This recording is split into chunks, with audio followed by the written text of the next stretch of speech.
Hi, and hello, and welcome to a new episode of Weebs Talk About. Whoop whoop. Our top cat. Thank you so much for the sub, Kai. 31 months. Hey, that's insane.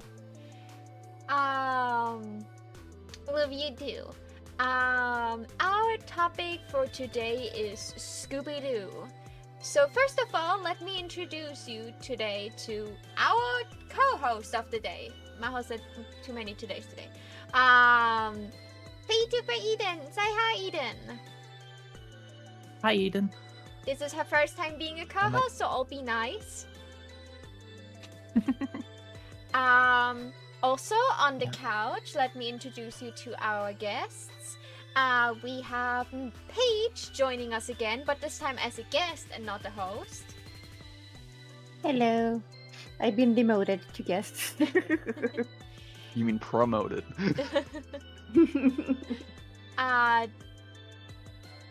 Eden is figuring out that I had forgotten to turn off my redeems, I see. Then we have Kai, who joined us again after some time. Say hi. And we got Copy, aka Octavia, with us, and she even got a special PNG tuber for us today, so she sits on the couch. Hello, this is not a scam. Click here right now to turn your $500 into my $500. No, you forgot something. I'm the queen of today, so those are my $500 before anything happened. Also, Alright, yes, correct. So click here right now to turn your $500 into Maho's $500. Yeah, I'm having a buy one and buy two and get one completely free. Am I allowed on the sofa? Oh yeah, of course. Do you allow dogs? Yeah, of course I allow dogs. You are sitting weirdly, but you are on the couch. I'm like Crouching Tiger. Yeah, we also have like a little hole on the couch. That is because if everything goes alright, Sunny will join us later. But until then, hi YouTube, hi Blood. It's our $500 exactly. Everyone take a little sippy. Communism anthem, exactly. We share everything here, including your guys' money with me. Sunny, best cultural, 10 out of 10. I will tell him that when With he comes. couch again. Also, hi, Gear! Peekaboo! So, how about I ask the first question of the day? And Octavia, be happy! You're the one that has to answer the first 5 questions. As the first person. God. Okay. Question number 1. What is your earliest memory or experience with Scooby Doo? Oh god, I was 4 years old watching the TV show, and I said, and it was like, right, like, they stopped basically locking my TV to like PBS, and they threw it on, I think it was Cartoon Network, or it might have been just Hanna-Barbera TV at that point, and I was watching Scooby Doo, and I was like, I want to be that for Halloween. Which character? And there's a picture of me as a little gremlin dressed up as Scooby Doo for Halloween. Aww.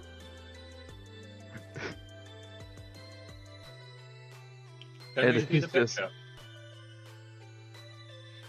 It's probably in storage somewhere. That's still cute. Kai, what was your earliest memory or experience with Scooby Doo? I want to say watching one of the earliest shows of it, like one of the earliest versions of it. I used to watch it years ago when I was a tot. I think I remember one of the episodes I remember most fondly is Phantom, where the guy's like using a projector to make it look like he's walking through walls, sort of thing. Ah. It's the one scene I remember where they've already caught the guy, they've unmasked him, and he's explaining how he does his trick and things like that. That's the only bit I remember. That's completely fine. Like, you will. My earliest memory will be less detailed than that one. Paige, what is your earliest memory or experience with Scooby Doo? Honestly, I think I was 2. I remember that because where I was born, right? My mom still had a black and white TV. So I actually experienced watching when I was like a small toddler, like Scooby Doo in black and white, right? Until they introduced color. And I remember that my mom at one point forbade me from watching it because as a child I was really scared of the dark. And my mom said, "Why are you scared?" Oh, it's Scooby Doo. Is that it was too scary for me. Aww. Yeah. For some reason, the one that I remember was like they had these ghosts that were ice cream colored.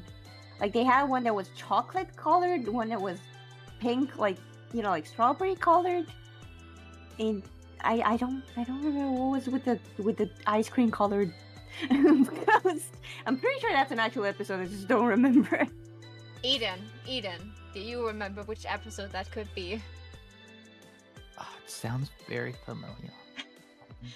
Well, if Eden says it sounds familiar, it's probably not a Mandela effect that you had like a weird dream and you think it was an episode. It was probably actually an episode. So, we will figure that out. We're on the case.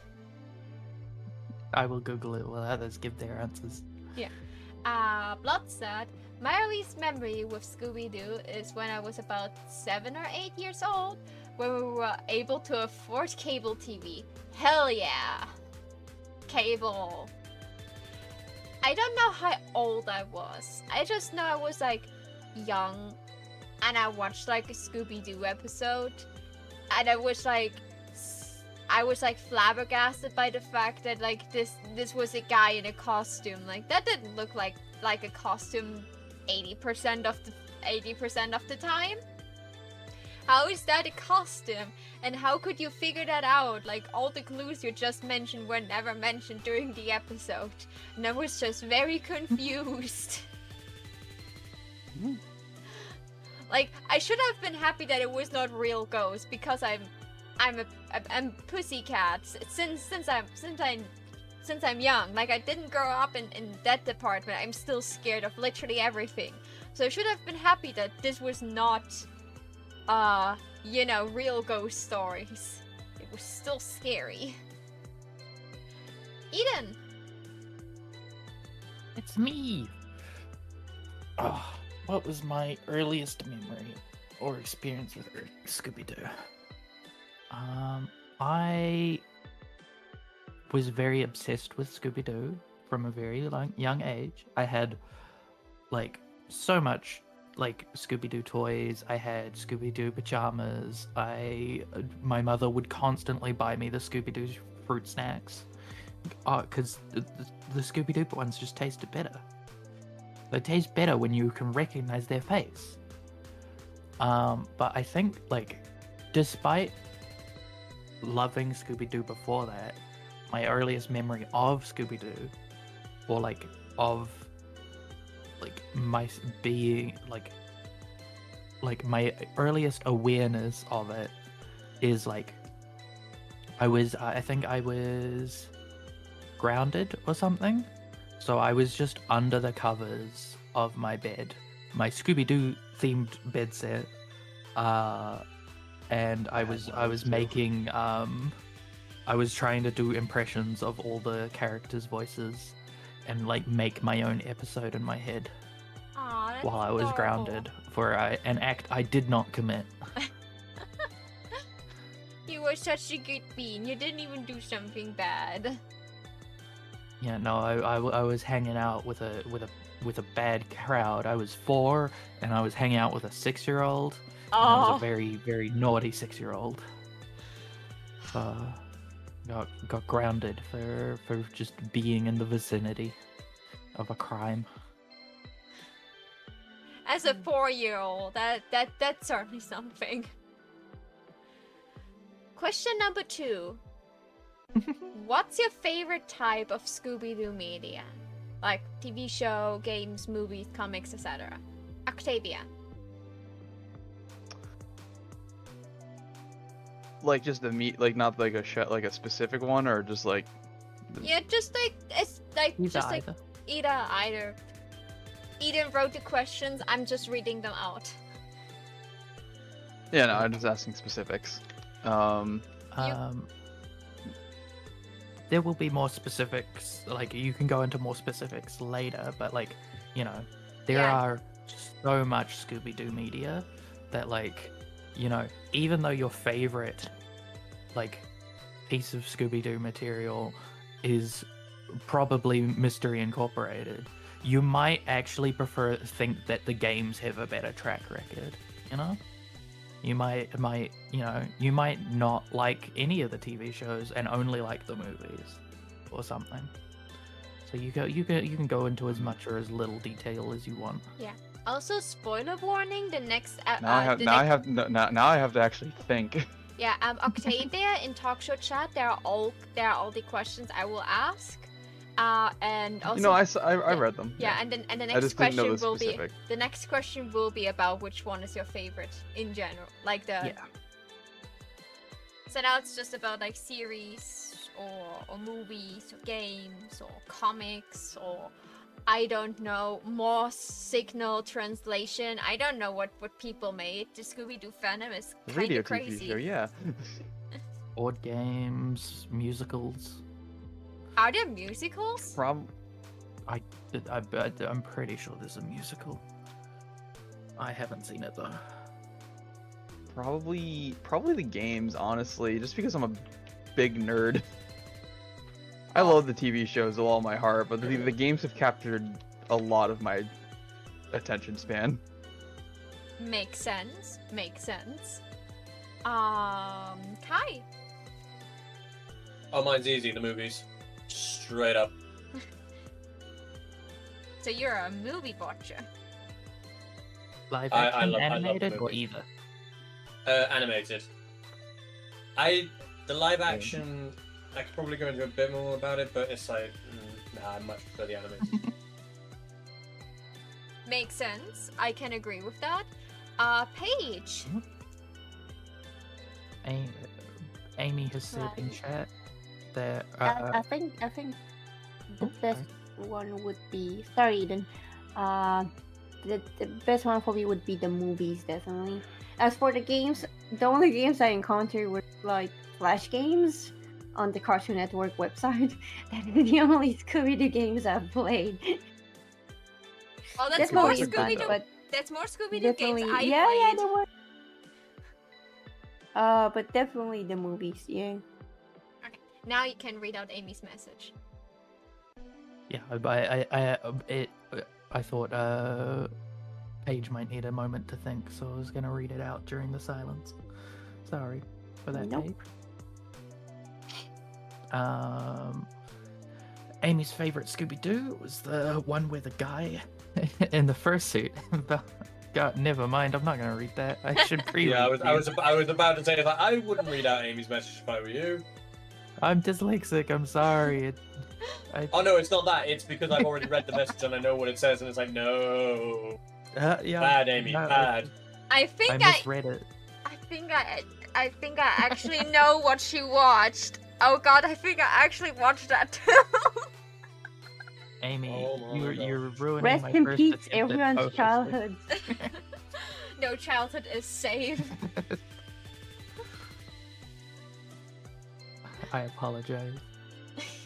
It's fine. I was reading this and I was like, that sounds like a Rule 34 animation Amy is saying, but then I was like, no, there's actually one. Oh no. There's like, it's at least similar to what you described. There's definitely an animation on Rule 34 that I may have stumbled upon once. I mean, the SpongeBob one exists with them in costumes. Of course, there's tons of Scooby-Doo ones. Yeah. Somebody forgot the existence of Rule 34. So sad, so sad. Not even Rule 34, just like old style pizza delivery. You know, all you need is a green No, shirt. what I mean is the actual Rule 34 that says everything that exists on Ah, has porn of it. yeah. If it Oh, exists on the right, internet, right. there's porn of it. So Actually, if it exists, probably there's porn on it. Yeah, it's just if it exists, period. yeah, I but guarantee you could find a since- It's VH. very appropriate YouTube and Twitch conversation. welcome everyone. We're on live on YouTube and Twitch right now. I should have probably made a Friendly live. reminder. 18 plus stream. 18 plus? 16 plus? Well, I don't stream with like age regulations because we don't go too heavy into any specific topic. But don't worry, we're nowhere close. This is like awful. So for me, Amy's really attempting it though. She's really trying. Yeah, she is. Amy, behave. I can take your sword away anytime. So for me, I personally like the movies just because like I can just like put on a movie in the background and just like play on my phone or something like this and just like have it on. It's like they're like not too long, not too short. I get an entire mystery done. So the movies are fine. I didn't watch too many movies yet. I think I watched more movies in the past that I just don't remember. But I certainly did watch some movies. And yeah, like I also watched like live action movies, and I must say, like from 2004 was the one I watched, or 2014, Eden? 2004. 2004. For 2004, the CGI was really good. Like, it was surprisingly good CGI, but damn, it was a bad movie with today's standards. Oh. Offended noises.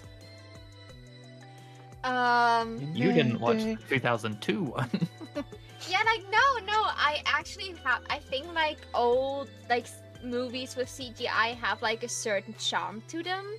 I like that because, like, it is, like, this, it, like, adds a layer of being funny because you see where they CGI things, so it's kind of funny.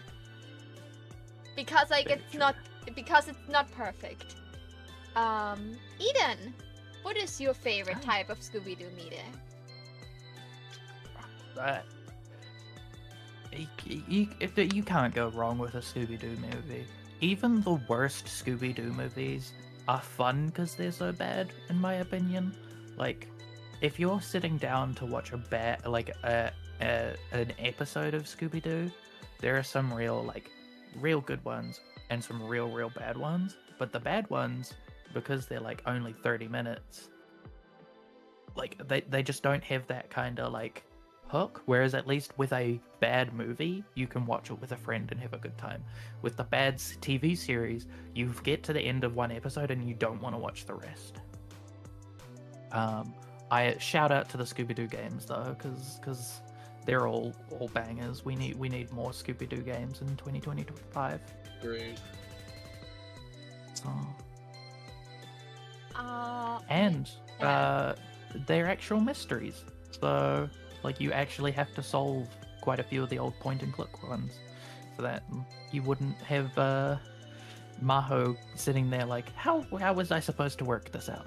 No, you know it was our old man McGucket from the get-go. Love I that will say specific one of Maho. the games I played wasn't a mystery one. Yeah, yeah, neither yeah. was the one that I played. It was What- something like. Go on, no, carry on. Yeah, the one that I saw was like Scooby was supposed to traverse an area. I don't remember why. I think he was supposed to save the gang, right? And he was going into the haunted house, and he had like a sanity bar, right? And you were supposed to protect him from spooky stuff that will make him run away. If the sanity bar dropped too low, he would run away, and then the gang wouldn't be saved. So you just had to, lead him through the levels, basically. I think it was on Cartoon Network website that I saw that one. One I played was the Cyber Chase, one, and that I was love this it was like a animation. 3D scroller. So it wasn't Yeah. exactly much of a mystery one. No, okay. The puzzle platformer ones are it's a bit harder to make I- those into a mystery, but I played a puzzle one where it's like a point and clicker. I love the one I played. It actually even gave you like a certificate to print off if you did well enough. yes, that is the museum ones. There's one. The one I played was the Chinese dragon, the Year of the Dragon one. Yeah, that one's pretty good. I loved it. It's brilliant. Pretty sure I've got that downloaded. I want it down. I want to download it. I can teach you how later. Let Maho get on to the next question. Yeah. Yeah. Okay. Next question is, what is your favorite version, art style, or portrayal of Scooby Doo? Now you can go into the mystery in this Scooby apocalypse, etc., etc. Octavia.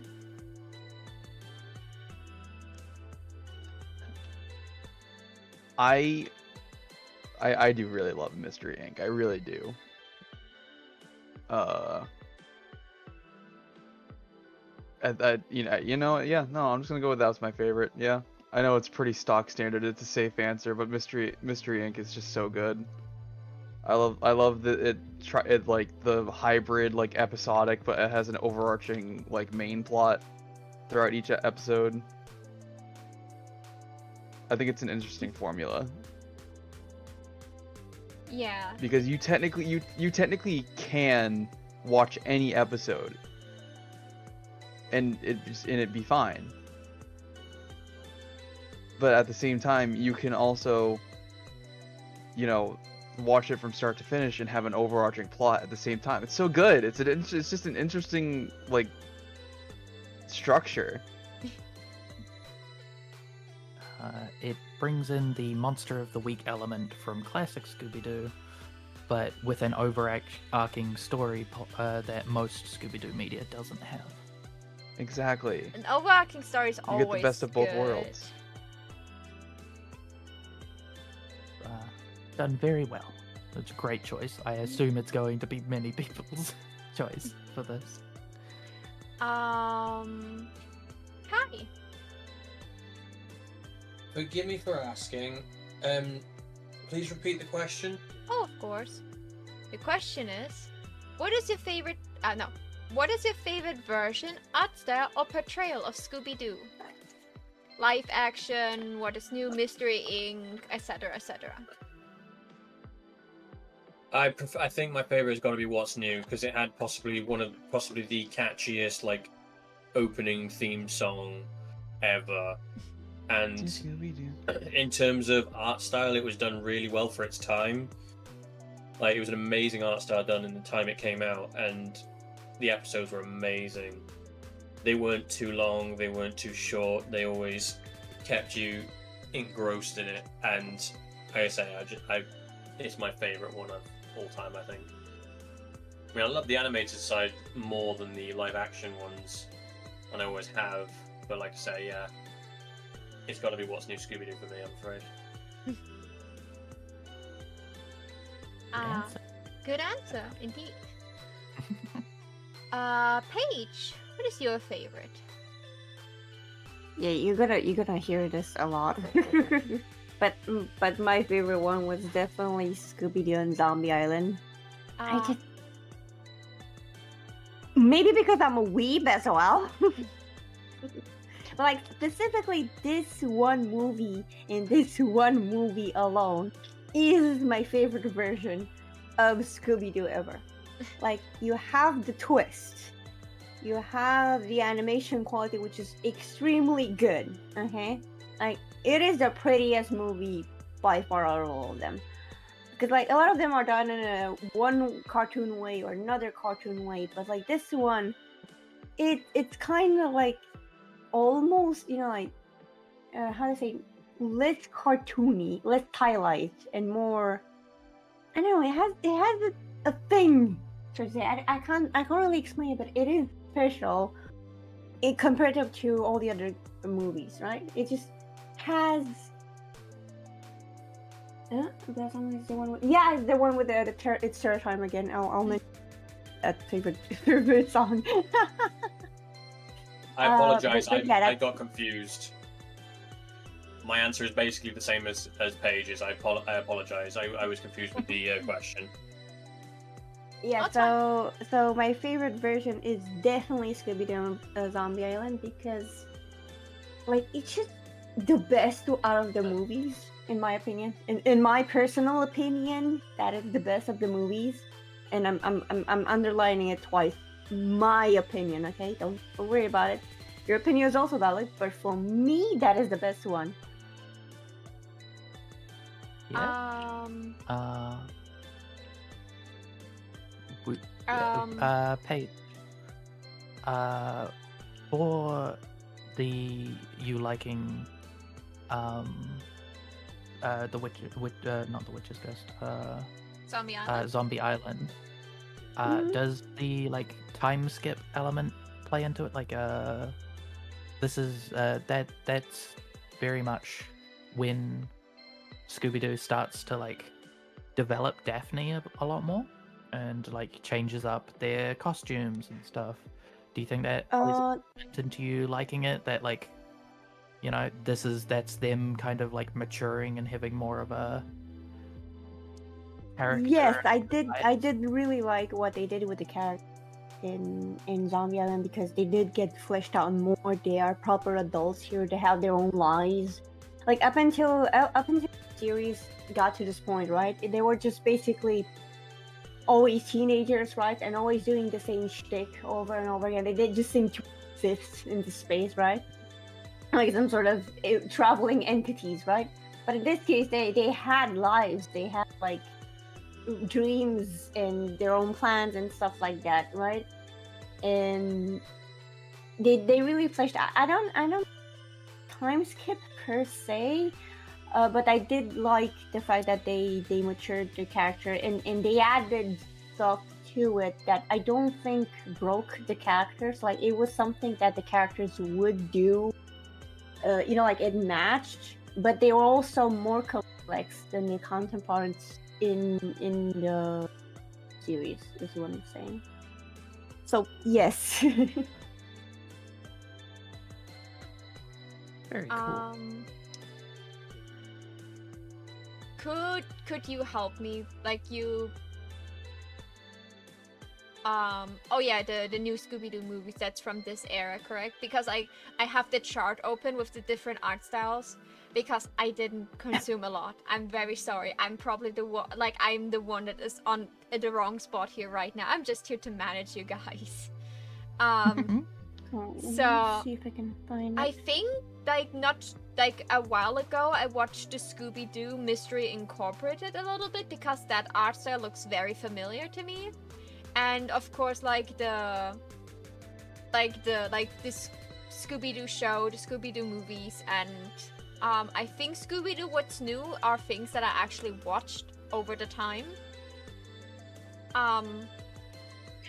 These are just the series, they're not the movies. So I would have gotten away with it too, if it weren't for those meddling with talk show Zombie guests. Island and Hex Girls. They were, so that's one of the things that I like. That's why I said that it's because I'm a weeb.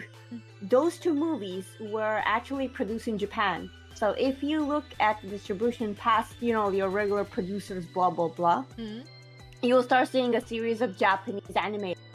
Oh, that's cool. Like everything behind the main thing was actually made up by the Japanese. You can really tell because they go extra with the scenery. Okay, Yeah. There's this moment where the light hits the van and it has that kind of like reflection on the van's window. That shit had no business being so cool. Yeah, so those two movies was actually made by the Japanese. So their style differs greatly from all the other ones, right? They still look like Scooby-Doo characters, don't get me wrong, but they look different from the charts that are shown here. So none of but they are these top charts tier. are actually reflecting how it looks in Scooby-Doo. If that makes sense.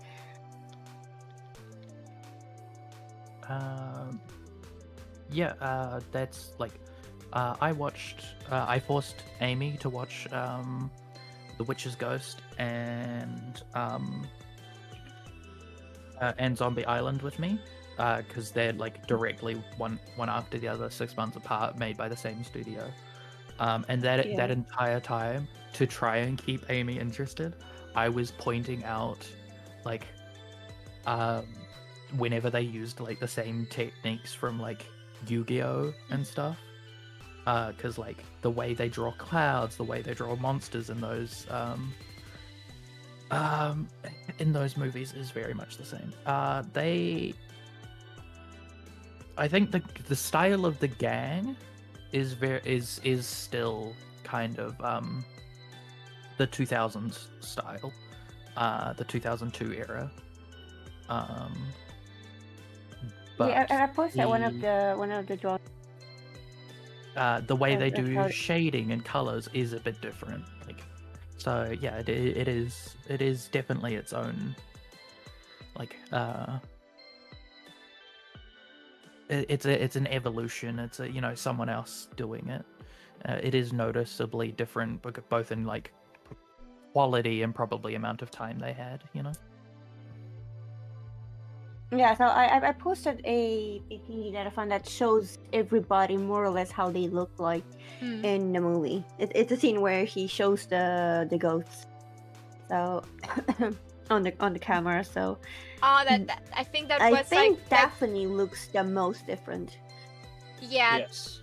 That was also, I think, when I watched this also had like this very like old school like flickering scene when they showed what was recorded on the camera, and I hated that when I watched that because that was like not good for my eyes. Yeah. Early 2000s, they really liked to Porygon episode you out of the blue. They certainly did. For everyone who has a bad experience with Scooby Doo and Zombie Island, because I love this movie so much. Oh no, it's personal every time somebody has a nitpick. No, I watched Paige, it. you're not alone in that. I like that movie. That was like the first Scooby Doo movie I picked up like last week after not watching Scooby Doo for ages. So don't worry, I want to say it was my first movie. Like, I think it was my first movie too. Like, when it's like literally looking. Oh yeah, it was terrifying when you were younger. Now I'm watching it when I'm older. It's just nostalgia everywhere. Like I am there singing along to Terror Time Again, belting it out.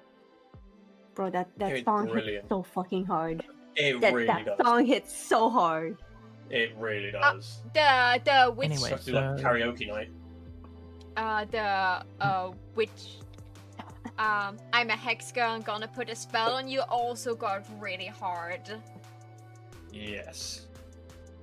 I The know. Hex girls are.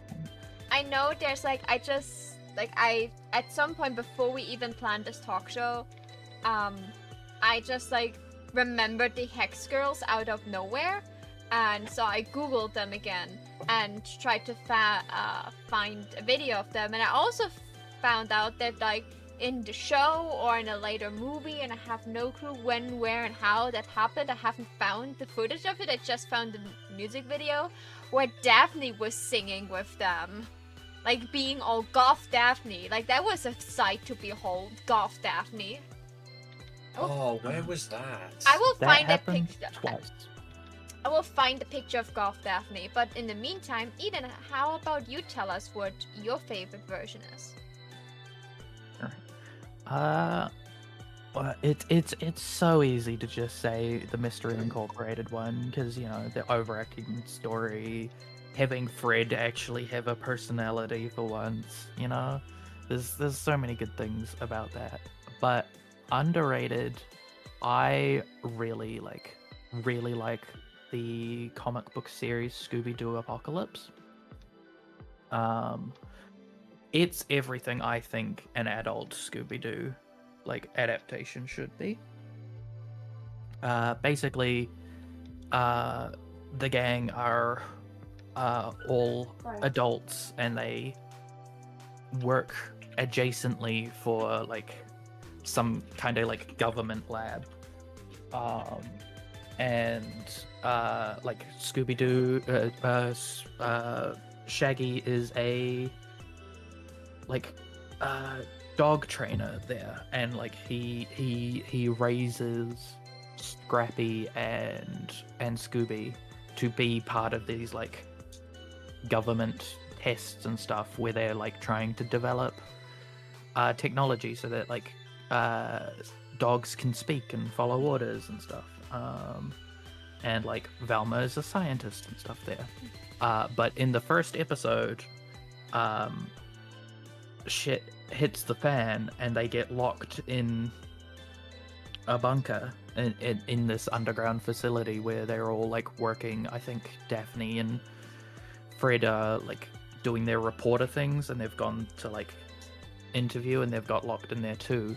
And a zombie virus gets out, and it affects almost everyone in the world except for them because they were locked in this bunker.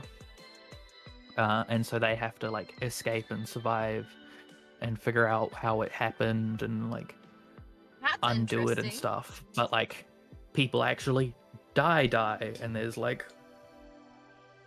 gore and violence and stuff. But it's also like still very Scooby Doo, and like it really develops their characters and stuff. It's probably my favorite version of the Daphne and Fred relationship. I like Comic Historian did a like read aloud of it that I recommend if you're a fan of Scooby Doo, that you go like watch, or if there's for some reason some kind of adult version of Scooby Doo media that you don't like, that I don't know if they ever tried that once before, but I don't think so. But if like you really hated that and you want something good to like wash that taste out of your mouth, then I'd recommend going to watch that video or to read the comic yourself. That does sound interesting.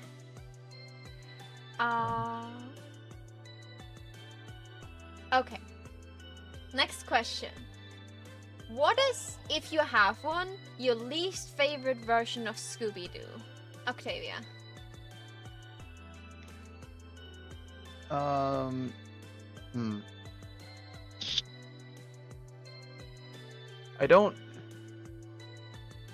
mean, hate, like, obviously there's least favorite and there's hate. I don't hate a single one.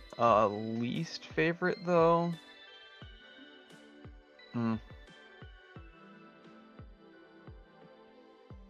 I guess Be Cool. I just really don't like the animation for it. It looks really weird. I don't know. I'm just not a fan of its art style. Yeah, I just look at it right now. I can't see why. It looks like what would happen if like someone was in charge of making like an adult version of Scooby Doo, like a Family Guy or like American Dad version of Scooby Doo, and that's the art style for it. But that's not the medium for it, so it doesn't fit the characters. Like Daphne almost looks straight up like what's her name from American Dad, the daughter. Haley. Yeah, she almost looks like a ginger Haley. She looks like what would happen if Haley decided to be a popular kid instead.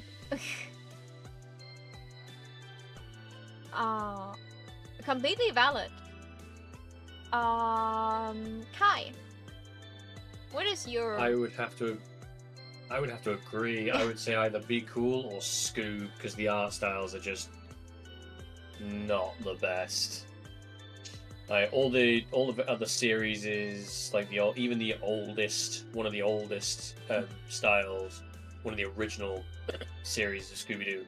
The art style is so much better, and that was made in a time where the like technology wasn't even close to what it is now, and even that is like 10 times better than Be Cool and Scoob. Because yeah, I don't know, they just Scoob seems too in your face, and Be Cool seems like it's trying to be like American Dad or Family Guy a bit too much, I feel, if you get what I mean. Yeah, I get what you mean. Like it just does not look good. Like I said, the originals, What's New, and the artwork on those are just so much better.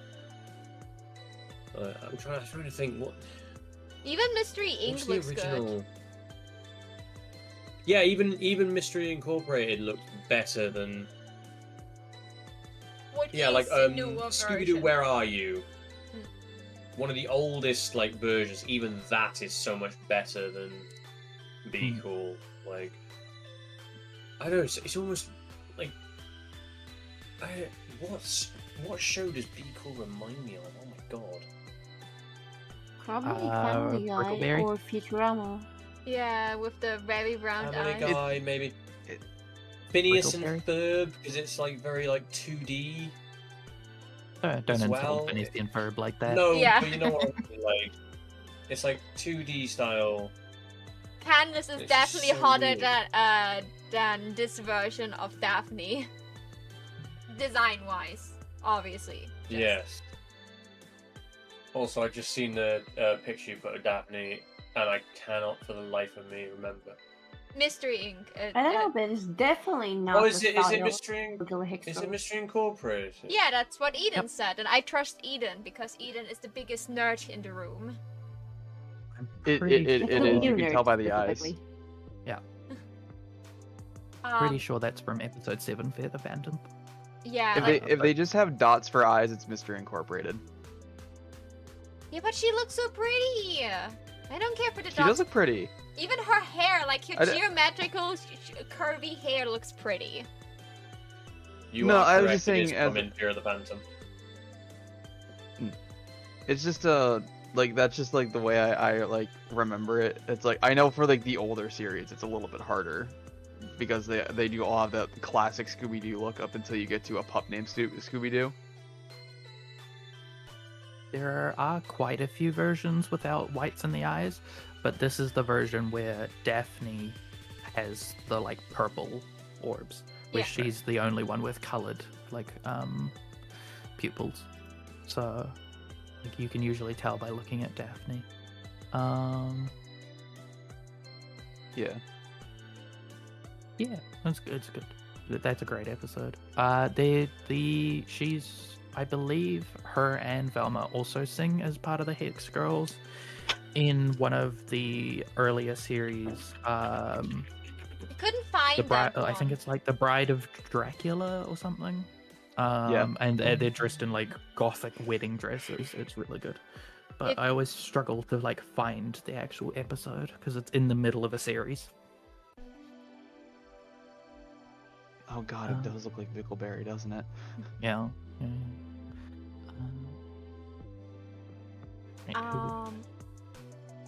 Paige.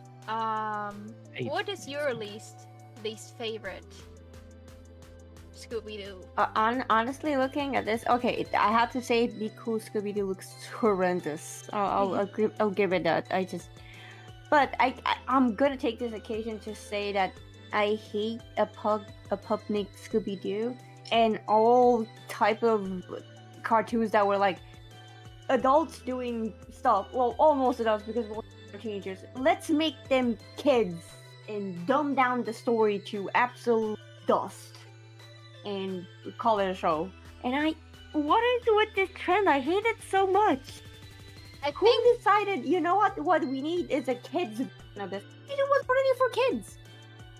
You know what worked It's as fine. yeah, you know what worked as kids version? It was Looney Tunes. They were cute as kids, and I have the feeling everyone saw that the Looney Tunes, the baby Looney Tunes, work really well, and then they were like, okay, we do baby versions of our characters too. At least it felt like this, because the baby Looney Tunes were I got an cutesy. anecdote here that. Sorry to interrupting, but I got an anecdote here that there are two versions of baby Looney Tunes. One is very good, the other one not so much. I think there's 4. Hold on, I'm versions trying now. to remember what was called. The one that was good. I don't remember what was because it had its own name. It's where they were going to school to become the next they were following the steps of the Donald Duck and Bugs Bunny, right? and these were the kids that were going to school to become like them.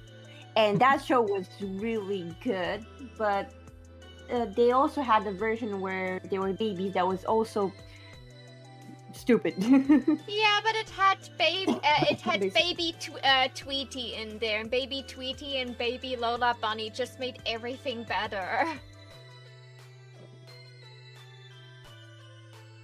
Sounds like we might need a Looney Tunes talk show at some point.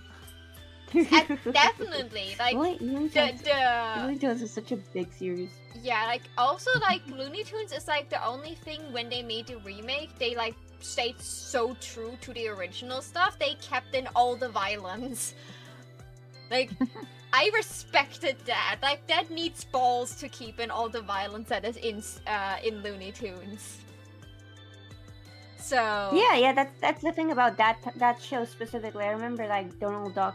I mean, the mini Donald Duck was green, right? I remember. Black, but green. Duffy. Yeah, no, Duffy. the old version is black, but like the small version was green. I think his name was Duffy. At least like the original, like. Yeah, something like that. Anyway, yeah. So I hate the entire trend of babyfying stuff. And I don't mind it as much if they, like keep the formula, but they did definitely not. It's just baby. It's your average cartoon, but the characters are presumably from Scooby Doo. Like it follows the same type of tropes stuff, and I really am tired of trying to do the same thing but with different characters. Like story is also important, right? Yeah, like it's Monster And of the adult Week format Scooby-Doo without the version, monster. a bit creepy, but like the old version of Scooby-Doo was fine. A lot of kids grew up with Scooby-Doo and they did just fine. Fair. So I have like disdain for the style. Probably because of what happened with Teen Titans Go. I hate Oh Teen yeah. Titans Go so much. Like Now- my hatred knows no We're bounds. we're not Yeah. we're not Nah. gonna get into that. No, we're are not. not Yeah, gonna get no. into that. Yeah, I'm just making, like, you can understand Just what I'm note going it. You were for. Just note it, Specifically, agree, we're not Paige. gonna get. Specifically, we're not gonna get into it with me around. Eden, you're Why the is master. that? Eden, you are the master of coming Because up. we'll be here for an hour. Eden, you're the master of coming up with like how to like waddle something together into a topic. Powerpuff Girls, Totally Spies, Kim Possible, whatever. Could that be put into one topic? Shows for girls. Shows for girls Girls in in cartoons? quotation mark? Yeah, Girls yeah. in cartoons? It's girl cartoons as branded Yeah, girl by like TV execs. Yeah, but like it's- even boys were looking them. I know a bunch of guys that still watch Totally Spies because that was just a good show. I was about to say, sat right here, just saying. Oh yeah. I no, used to watch fucking Totally Powerpuff Spies. Girls It's was like, fine. You all are freaks. I loved Totally Um, Spies as a child. I always pretended Such to a be. good show. I got like from like a girly magazine like this plastic lipstick that was also a pen, and I was so hardcore like pretending to be a spy when I was alone in my room. So The thing is, well, if we're being 100% honest, a lot of fetishes in that show. oh yeah, that Oh, show hell. Like I that said, I that watched show that, and you all are freaks.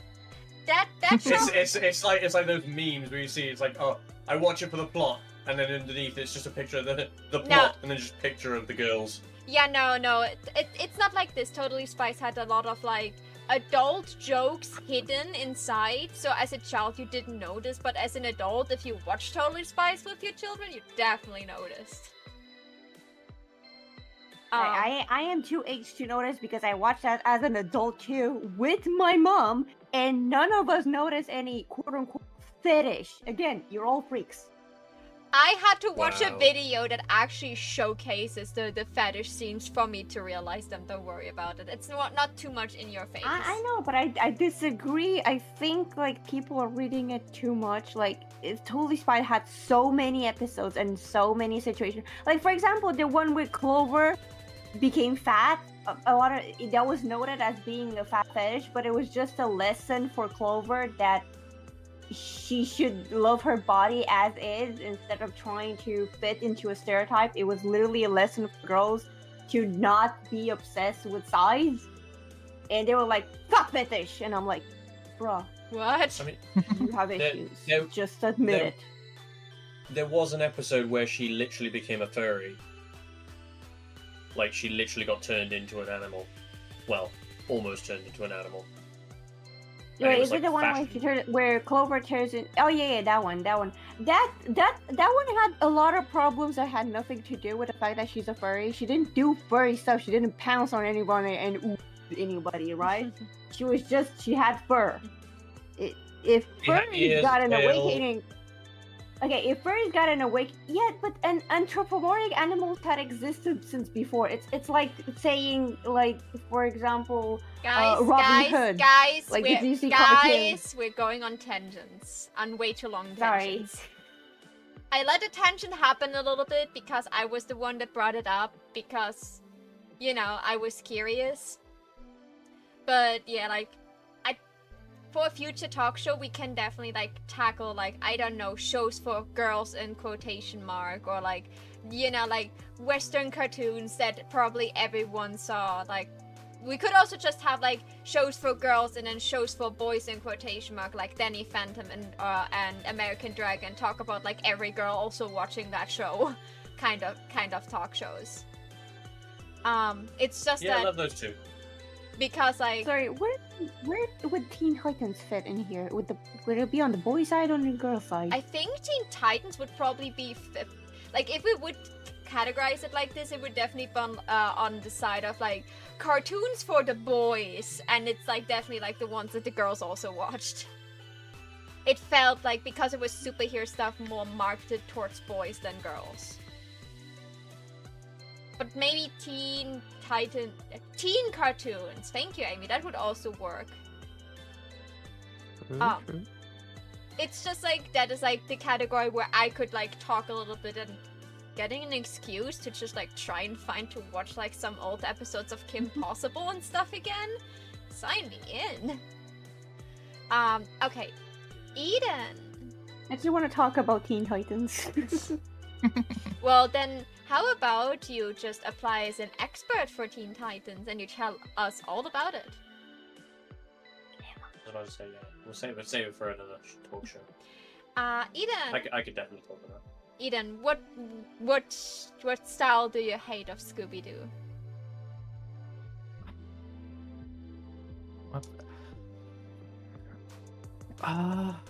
This is probably the hardest question for me because I see value in most of the Scooby Doo like versions. Like, I think Be Cool Scooby Doo. Yeah, it looks horrendous, but if you watch a couple of episodes, it's really funny. Like, I hated it when I saw it came out when I was like a teenager because it came out when I was like 16, and I was like, this isn't what I grew up with. Grr. Like, I'm pretty sure I had like multiple Instagram stories just like angrily fucking like ranting about it. But like, it is weirdly like, it does some interesting things with like Fred and Daphne that like other shows don't do. They just like, for some reason, decided Daphne is batshit insane. Like, talks to herself, narrates the episodes in character while the other people are there, you know, has just like randomly decides to pick up what are they called, like hand puppets and stuff, and just like use those for an episode. Makes Fred more like macho himbo energy, but like in a not annoying way, you know. I didn't watch much of like the spin-off shows. I watched a couple of episodes of The Pup Named Scooby-Doo for this. I think it was alright. I'm not a giant fan of It was alright. babifying characters either, and like, you know, it definitely like messed with the like canon a little bit. But like, it has one of the best characters in the entire series. The little redhead miscreant Red Herring, who Fred just hates with a passion and blames every episode, despite the fact it's literally never him. I think that's a great trope, and also it's like one of the few ones where it does actually do mystery elements more. Like you can actually solve it, and then at the end of the show, it will go back and it will recount all the clues to you because it was like made for a younger audience. So it will tell the kids, these were the clues we found. Can you work it out? Baby's first mystery. Baby's first It's mystery. literally baby's first mystery, and I appreciate that. Like, it's not for me. It's for kids back then that needed to do brain like training in the morning. You know, it's like I guess it would be better than Cocomelon. Oh yeah, everything is better than mean- Cocomelon. Yeah, nothing's better than the dancing fruits though. We love the dancing fruits. I watch that for hours. It's just the thing with a pup is twofold. Again, like you said, it was a show made for a slightly younger audience. Like if like, you know, original Scooby Doo is made for like tweens, and like Pup Named Scooby Doo was made for, you know, Toddlers. like Literal kids. children, yeah, like 5-year-olds. like Toddlers. 6 plus. I was gonna say Yeah. 6 plus, but yeah. Okay. I wouldn't say toddlers, because there's definitely like a lot of mysteries where like unless you're like really paying attention, you're not gonna solve it, even if they give you the clues. I don't know. I've got a boomer brain. I think 5-year-olds were smarter back then. I think a 5-year-old could solve a Scooby-Doo mystery back then, but not now. And like you said, be cool is good. Like in terms of like, you know, its writing. It's just its art style I can't get past. 100%. Weirdly, that like the monster designs are pretty good though. Like they're like, it's the same thing of the show that we're not allowed to talk about, where sometimes the animation just goes hard for no reason, despite the fact that like the actual style is generally kind of unappealing. Sometimes they just like put a lot of effort into like a chase scene or like, you know, something like that. Yeah. Well, I was gonna say like I sorry, you go first. no, I've been talking a lot. You can go first. I was saying that I am not particularly bothered by the art style specifically because for what they intended to do with it, that is baby's first mystery, they do look like if they were children, right? they do have the energy of you take the characters and they're now children, right? So I'm not particularly bothered about the animation style, and it is definitely the type of thing that will come out in that era because I seen similar shows, right, with this specific style of doing it. So I'm not that much against it. I just think that the original Scooby-Doo was fine because I grew up with it, and I am not as much psychopath as I could be. So you know, the boomer logic. I survived.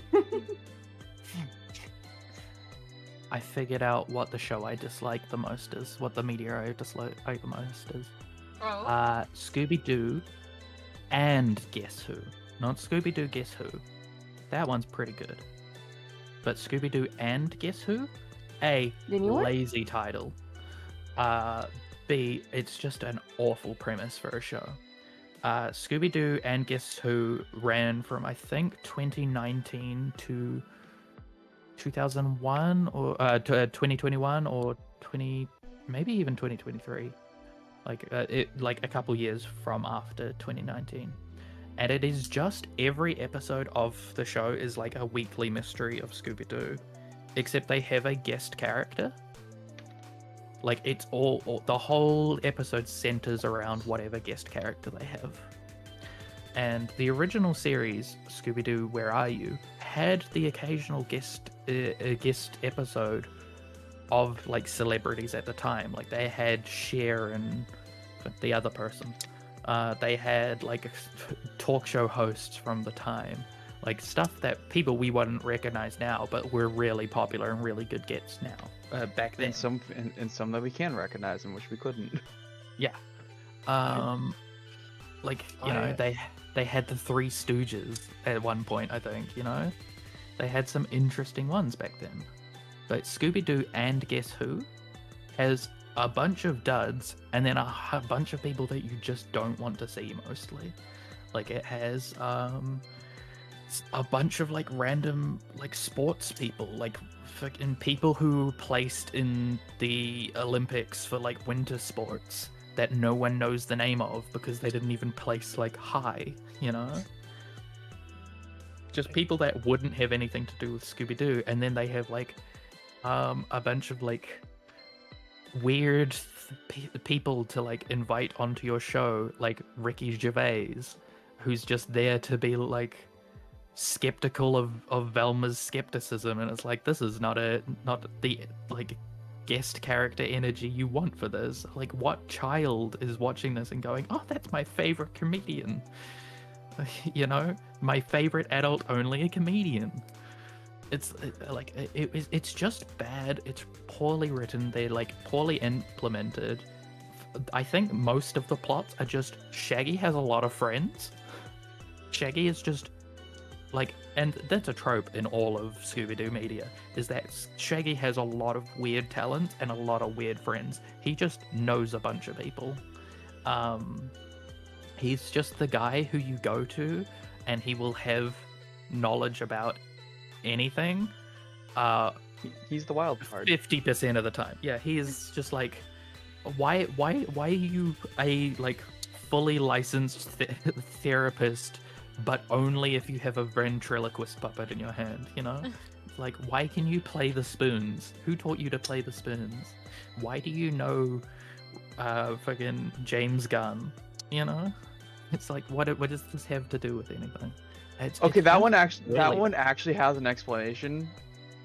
I mean, that is one of the episodes in Scooby-Doo Guess Who that I don't mind. There's two. They meet James Gunn, who James Gunn is the director of the live-action Scooby-Doo movies from 2002 and 2004. So that one makes sense. And then they have a episode where the voice cast of Scooby-Doo Guess Who are the guest on the episode.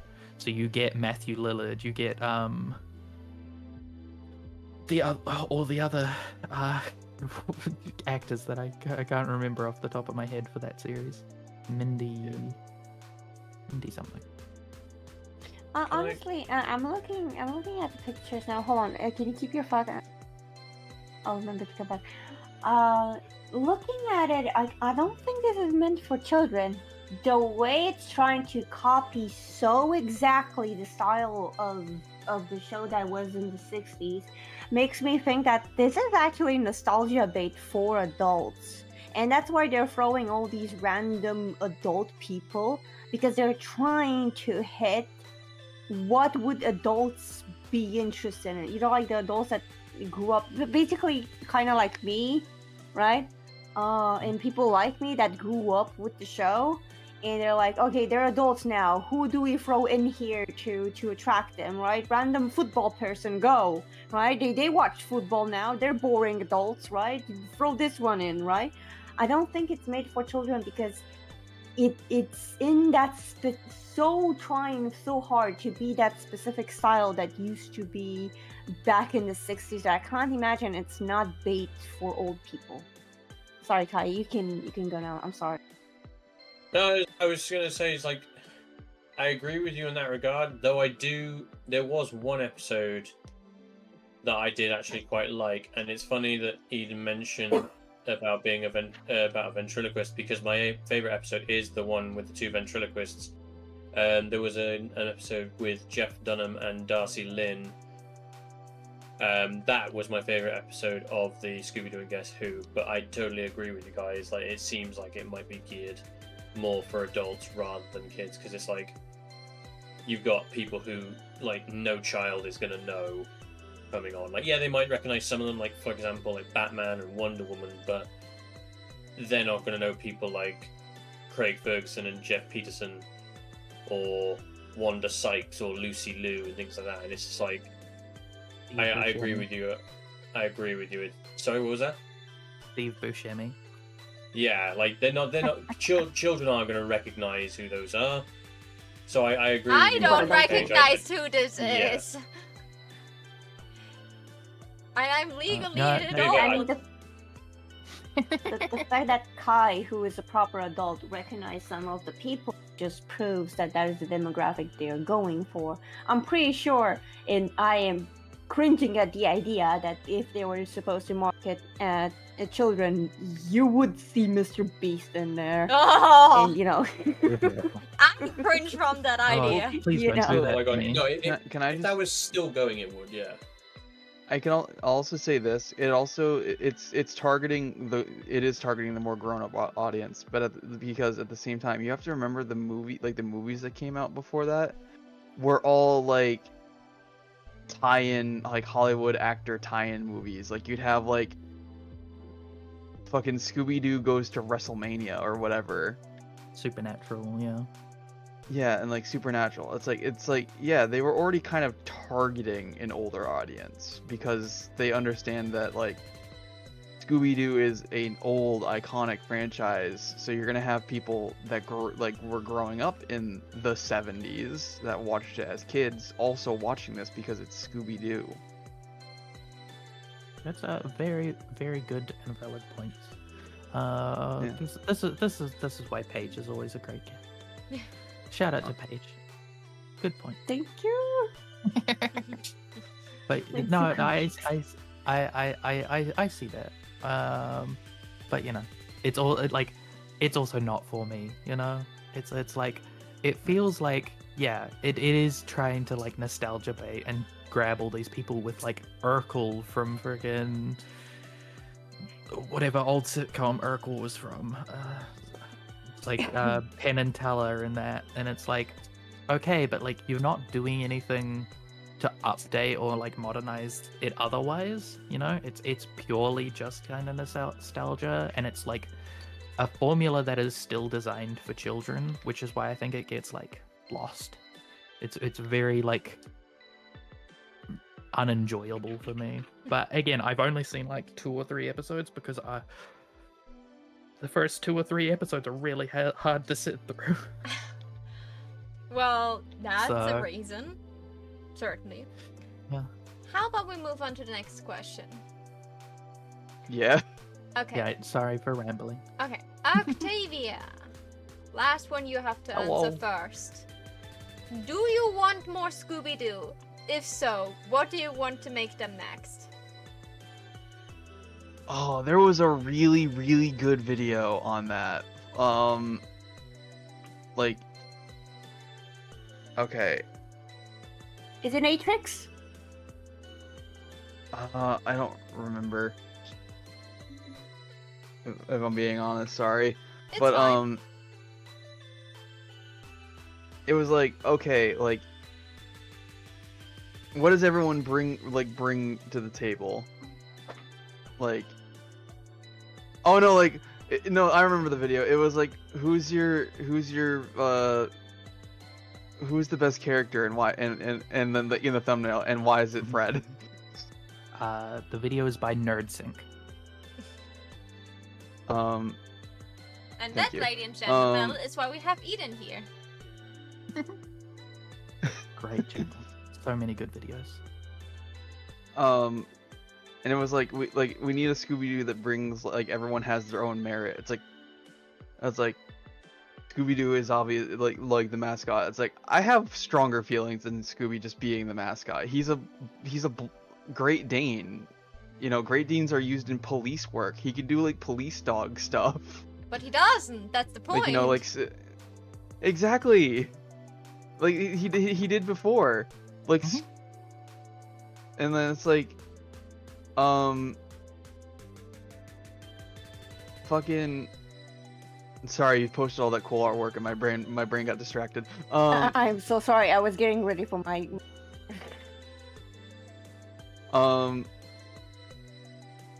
Like Shaggy is like the oddball. Like you don't know what he's gonna bring to the table or like when it's going to be useful, but he has so many niche talents that it could just work. I want movie Daphne to be canon, because movie Daphne had also like some like because she was a popular person, she picked up on some tricks. Not all of them really morally well. Like in the movie, she like I think it's the second one, the movie that makes you trans. That one. I watched that one. The one we watched. The one that yeah. The second live action one. She does this thing where like even Velma's like, I don't know how to get around this fingerprint scanner, and Daphne just walks up, powders it with some of her makeup, pulls out like some cellophane or like a wax paper, and presses it again, and it reads the thumbprint. And I'm just like, who taught you this? Why do you know this? Do not ask questions. That was insane. Also, like, she was told, "Oh, you're just a pretty face," and she's just like doing every martial arts move in every. That was so cool. I love that she was like capable of like using martial arts and like weapons. Like, she was not just a pretty face, she was also incredibly skilled. Oh yeah, no, At she that was, time- and that was awesome. Is it about time to mention that Scooby Doo and Zombie Island did the Daphne that fights as well? That is true. It's just less epic in her version because all she does is just turn a zombie like on its feet, but like outside of that, she is capable of fighting. Yeah, that makes her cool. That makes her multi-dimensional. She's not just a pretty face. Right, she's not just the damsel in distress. A lot of the media post 13 Ghosts does that with Daphne, and I agree, it is very good. Another good example of the fingerprint scanner is if you ever watch Scooby Doo Monster of Mexico. In that, at one point, they find monster tracks, and because Daphne's like big into the makeup world and like she knows about VFX makeup, she is able to make a silicone mold of the footprint using like makeup techniques and stuff. And yeah, that's good. Keep going. I can't remember what, if it was an episode or a movie, but I swear at one point she gets Scooby's dog tag and an eyelash curler, and she unlocks a door, and all you see is her with the curler and the metal dog tag, and the door just falls down as if someone just booted it, and it's like, and Shaggy's like, she goes to Shaggy like, it's the old eyelash curler metal dog tag technique, and Shaggy goes, of course, man, why didn't I think of that? What? Right? It's what the hell? That is peak it's just cartoon the- logic. It's good just because like the characters should be foils to each other. Not like, I guess foils is the right word, I guess. But like, you know, like Shaggy and Daphne are both like oddballs, whereas, where Shaggy's like are just random, Daphne's are more morally questionable. Or in like Fred and Daphne, it's intelligence versus wisdom. I would say Daphne's knowledge and skills are very applied. Like, she goes out of her way to learn it, and she explains how she got that knowledge. Whereas Shaggy is just like a nebulous void of chaos, you know? Random Shaggy's bullshit. just like, you know, he's either going to be terrified or he's going to know the exact thing to do in that situation to get out of it, you know? Oh yeah, no, it's great. I love it. Like I said, the second live action movie, it's like, I'm the cotton candy monster, and they're shit terrified until he says that, and then they go, cotton candy And then they eat it. monster? Yeah. Yeah. Then they just eat all of Spoiler them. warning, by the way, for a 2004 film. Such a I big, don't yeah, feel that, bad. such a big part of the movie was the cotton candy monster. Yeah. Oh, we spoiled I half never of that understood that. movie. I never understood that, because you had the costumes for all the different monsters. You never once saw the cotton candy monster costume. Where was that costume in the museum? We saw all the others. Maybe they made new costumes to turn into monsters?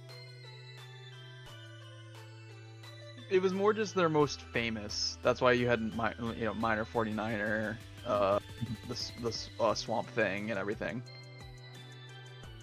Oh, I got spoiled for a 2004 movie. How can I enjoy eating cotton candy now? I'm sorry, Maho. Your life will never be the same. Oh no, that was chat saying that. I'm sorry, Blood. Oh.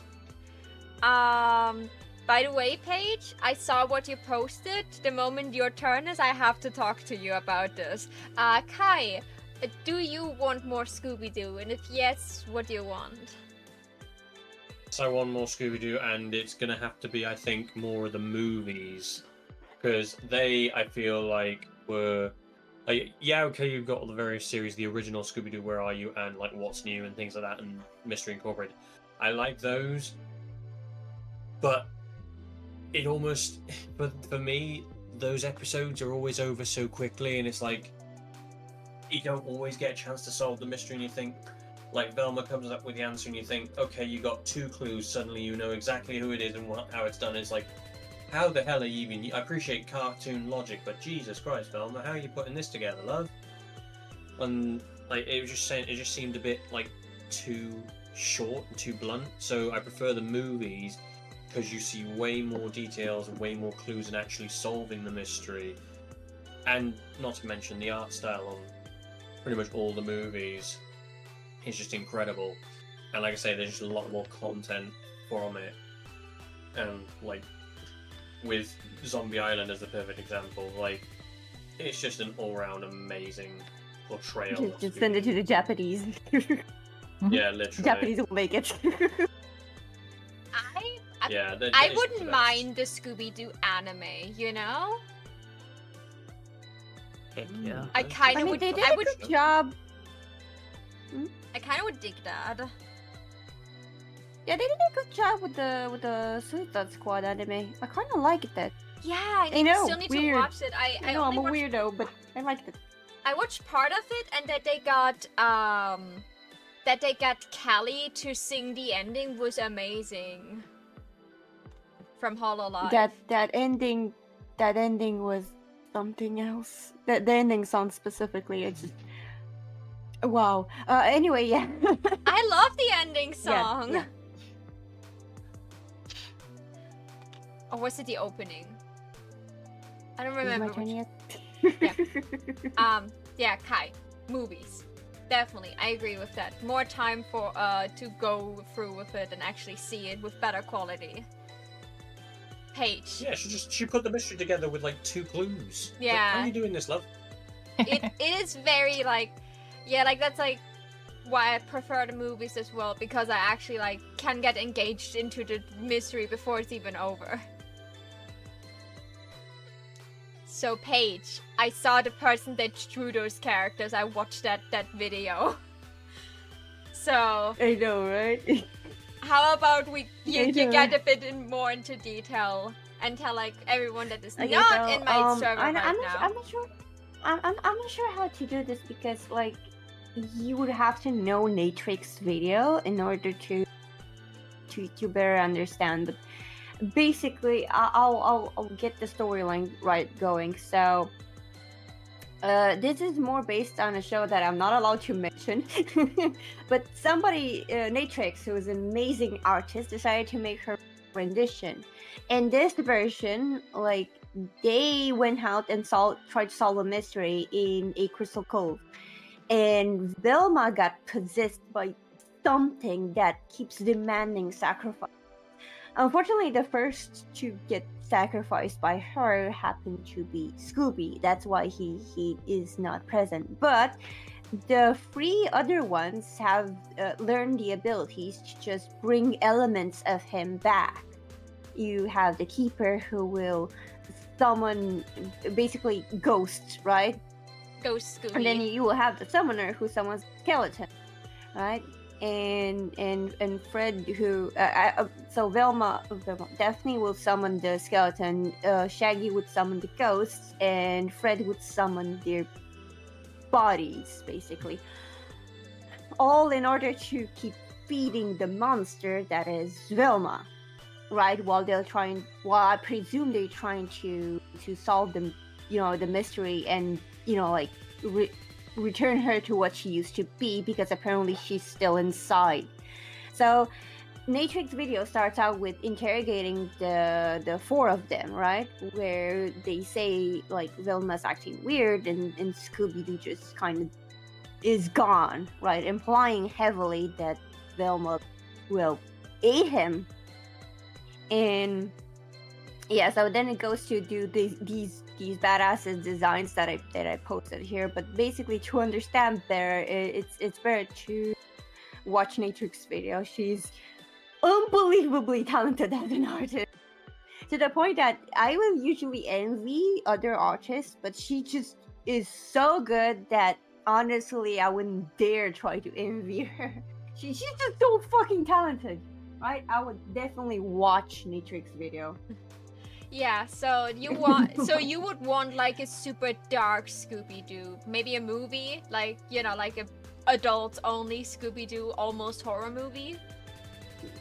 Yeah, I am not against the idea of making an adult show, but like make it serious, right? Like actually, like these characters put through the drama of an actual serious issue, right? So the original Scooby-Doo was lighthearted, so obviously the characters were lighthearted. But in this case, if I were to like something be made, like I would like something like this to be made. Like we go full ghost, we go full balls to the walls horror, right? We go all the way.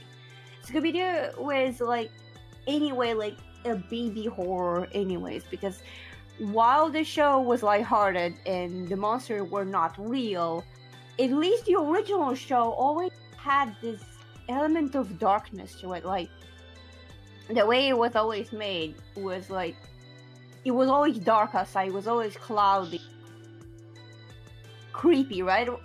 Even if like nobody dies, nobody like it still had this element. So if there were to be a series, like go balls to the walls, like go all the way, like don't stop like the way Scooby-Doo and Zombie Island stopped at the PG rating. Go all the way if you're going to do it. And that is my, if I were to want to watch this, I would want to watch this one specifically. That is so cool. Yeah. I agree with you, like that would be super cool. I'm not a big horror fan, but that would just like be so like captivating that I would be glued to the screen, because I want to I want to see if that has a happy ending. I want to see how they solve this, how they resolve all of this, what the aftermath will be when they maybe freed Velma. Now she has to live with the fact that she did horrendous things. The drama would be absolutely tasty. Eden! Kai? Apologies for interrupting, but was it just me, or did Maho go very robotic then for a moment? No, she was I thought it was me. Yeah, I thought it was me, but it's fine. It's fine now. Just for a moment there, like Maho went incredibly robotic, and I was like, I'm worried if that's me or if it. For me, it was Paige cutting in and out a little bit. So it was Discord. Stream said they heard me fine. Okay. Apologies. So Eden. Right. It may be because I was the first to join BC, so you might all be on the Sydney server at the moment. It's fine. It's fine. So Eden, do you want more Scooby-Doo? And if yes, what do you want? I mean, I always want more Scooby-Doo. Like I think just for the like as a redemption, I would like an animated like adult Scooby-Doo that goes well, Yeah. Like they've got an adult Scooby-Doo in the works at Netflix that it's gonna be live action, and I'm just like, I don't trust that to be any better than any other adult Scooby-Doo property has been. But like I for that matter. I mean, hey, the 2004 movie was good. Yeah. The 2009 movie, however, was one that existed. Hi, Luna. Eden. Wait, you're referring to the live action movies? But what? Were you referring to the live action movies? Like Scooby Doo and then Monsters Unleashed? No, the not the mystery. The 2009 one is like Mysteries. Yeah, no, I think it is Mystery Begins. Really? Oh, okay. I thought that was the name of. Oh, it is. Yeah, the 2009 movie, The Mystery Begins, is awful. Like, I recommend it only because it's so bad that it's fun. You It's know? better than other mediums. It's better than Oh. the sequel that it got. But like, it's fun watching Hayley Kiyoko try and be Velma and do a terrible job. It's fun just seeing all these actors that like went on to do better things that just like did not do a good job in this movie. But it is not a good movie. But no, I would like, a redemption arc for an adult orientated Scooby-Doo, one where like there are stakes to the monsters and stuff. Like even like I think like The Witch's Ghost and Zombie Island, they felt like they had adult stakes and stuff.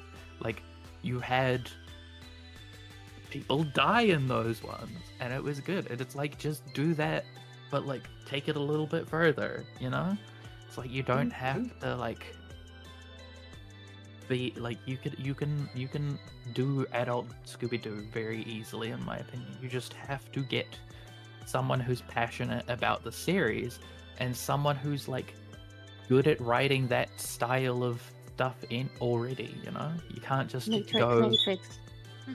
Can Sorry, I ask, I'm trying who to go. died in Don't mind Witch's me. Ghost? What was that? Sorry, The- can I ask, who died in Witch's Ghost? The writer Wait, died. Technically not. Tim Curry I died. mean, He gets technically not. dragged into hell by his ancestor, and then the Yeah. book gets burnt, Burned. so he can never come back. I think I he mean, that's died not because like death, that's just hell. I mean, it's the same way that like in Yu-Gi-Oh, no one dies. It's like, we know they're dead. Okay, when you lose your soul in a battle, you die. Okay, just because Not you only- No, walk in because you can get your spiders. soul back. The book burned. Okay, it burned. I'm pretty sure that if he was alive in there, he is no longer alive in there because Yeah. the book burned. Yeah, he got dragged into. No, a he grave. did. And it's sad because he was handsome. Well, yeah. Oh Tim my Curry. god! Of course, Paige fell for the bad guy. He had a ponytail. That's kind of Yeah. hot. Yeah, And like glasses. he was kind of attractive, I must admit. What is it? What is it with women and loving bad guys? Oh, it's not just bad guys. I also like psychopaths and absolutely clinically ill men. And good boys. I really like good boys. Golden Retriever puppies and like little tsundere black cat boys are absolutely peak. They don't need to be psychopaths. But psychopaths have a nice extra to it. Maho is the reverse Joe Cat. She just really likes boys. Oh. Oh my All the god. boys.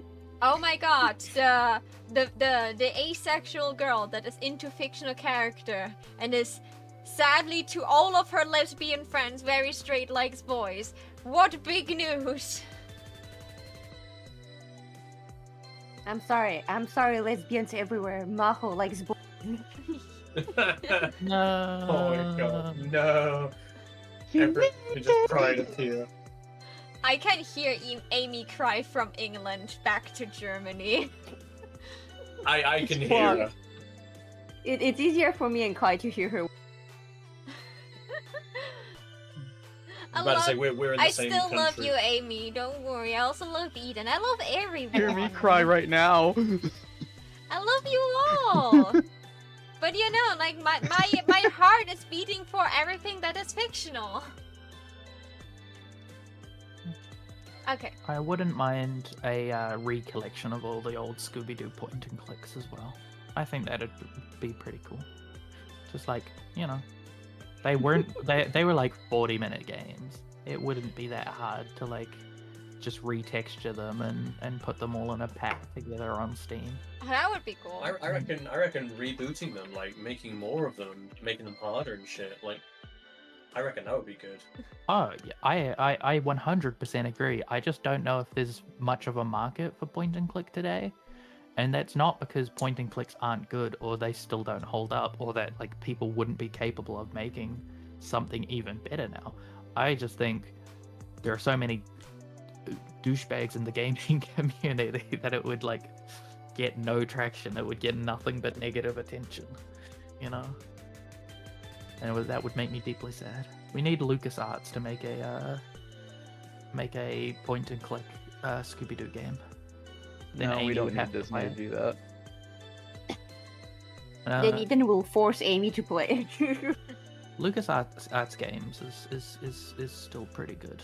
I don't know how if that's like owned by Disney as well, but it was didn't they separate. do Lego? Yeah, they sold LucasArts to Disney, not just Star Wars. They own all LucasArts. They own I didn't know Monkey whether that Island. was like they own film. Indiana Jones. Yeah, Oh. they own everything. Yeah, are they the That's- ones that made the Lego games? Yeah, like they collaborated on the Lego games. yeah. I don't know if they were as directly involved in all of them, but they did. Amy make said some a of lot them. of Have them. most of them. Amy said a Because lot I of have definitely have suggested most. a LucasArts talk show before. Yes, I know, Um, and I didn't greenlit until now because I have literally no clue about this. That's And good. and back yeah. Thank you. bless Gesundheit. I'm sorry, I got yelled at that I should say it the German way because every English-speaking person waits for me that I say it in German. Gesundheit. Say the I thing, mean, Tara. I can say it to you if that'll make you feel better. Oh no, it's fine. So the LucasArts talk show is not greenlit until now because first of all, until like a couple weeks ago, I only had 2 talk show co-hosts, and you know their knowledge about LucasArts were like almost as limited as mine. Almost. Amy had like a bit more knowledge, so it was still like a thing of like we didn't have like quality staff that actually knew enough that we could like get good questions and like not just like questions that I would ask as a newbie. So I put it to the side for like maybe expert talk show at some point or a talk show at another point where I have like a nerd, Eden, who probably really wants to talk Yeah. about it. And will Wow. like do all the heavy work, like figuring out questions and actually know what she's talking about. Not just like me, who reads out the question and knows like 3 movies and a half. Sorry, 4 movies and a half. Very, very, very fair. Well, in that case, we should probably make like Sam and Max and Hit the Road 1993. That's a LucasArts game. I know. Never that's so heard fun. of that. It's got a bunny rabbit, and they like to do ice and Okay, you got my I love Sam and attention. Max. Sam and Max is Uh, so funny. oh, it's so good. Yeah, it's very it's the Day of the Tentacle, except with furries. It's like a true blessing hearing a German, hear it in German from a native speaker. Ah, I see. That's the thing. You guys are into that. Sorry, I heard furries. I have been summoned. Yeah. New Well, app we only can German. consider that. Like, probably the next one will be an expert. Probably, depending on like what experts we have and what experts have time. And then probably the one after that will be My Little Pony. And then after that, I will see what I have to like, organize next.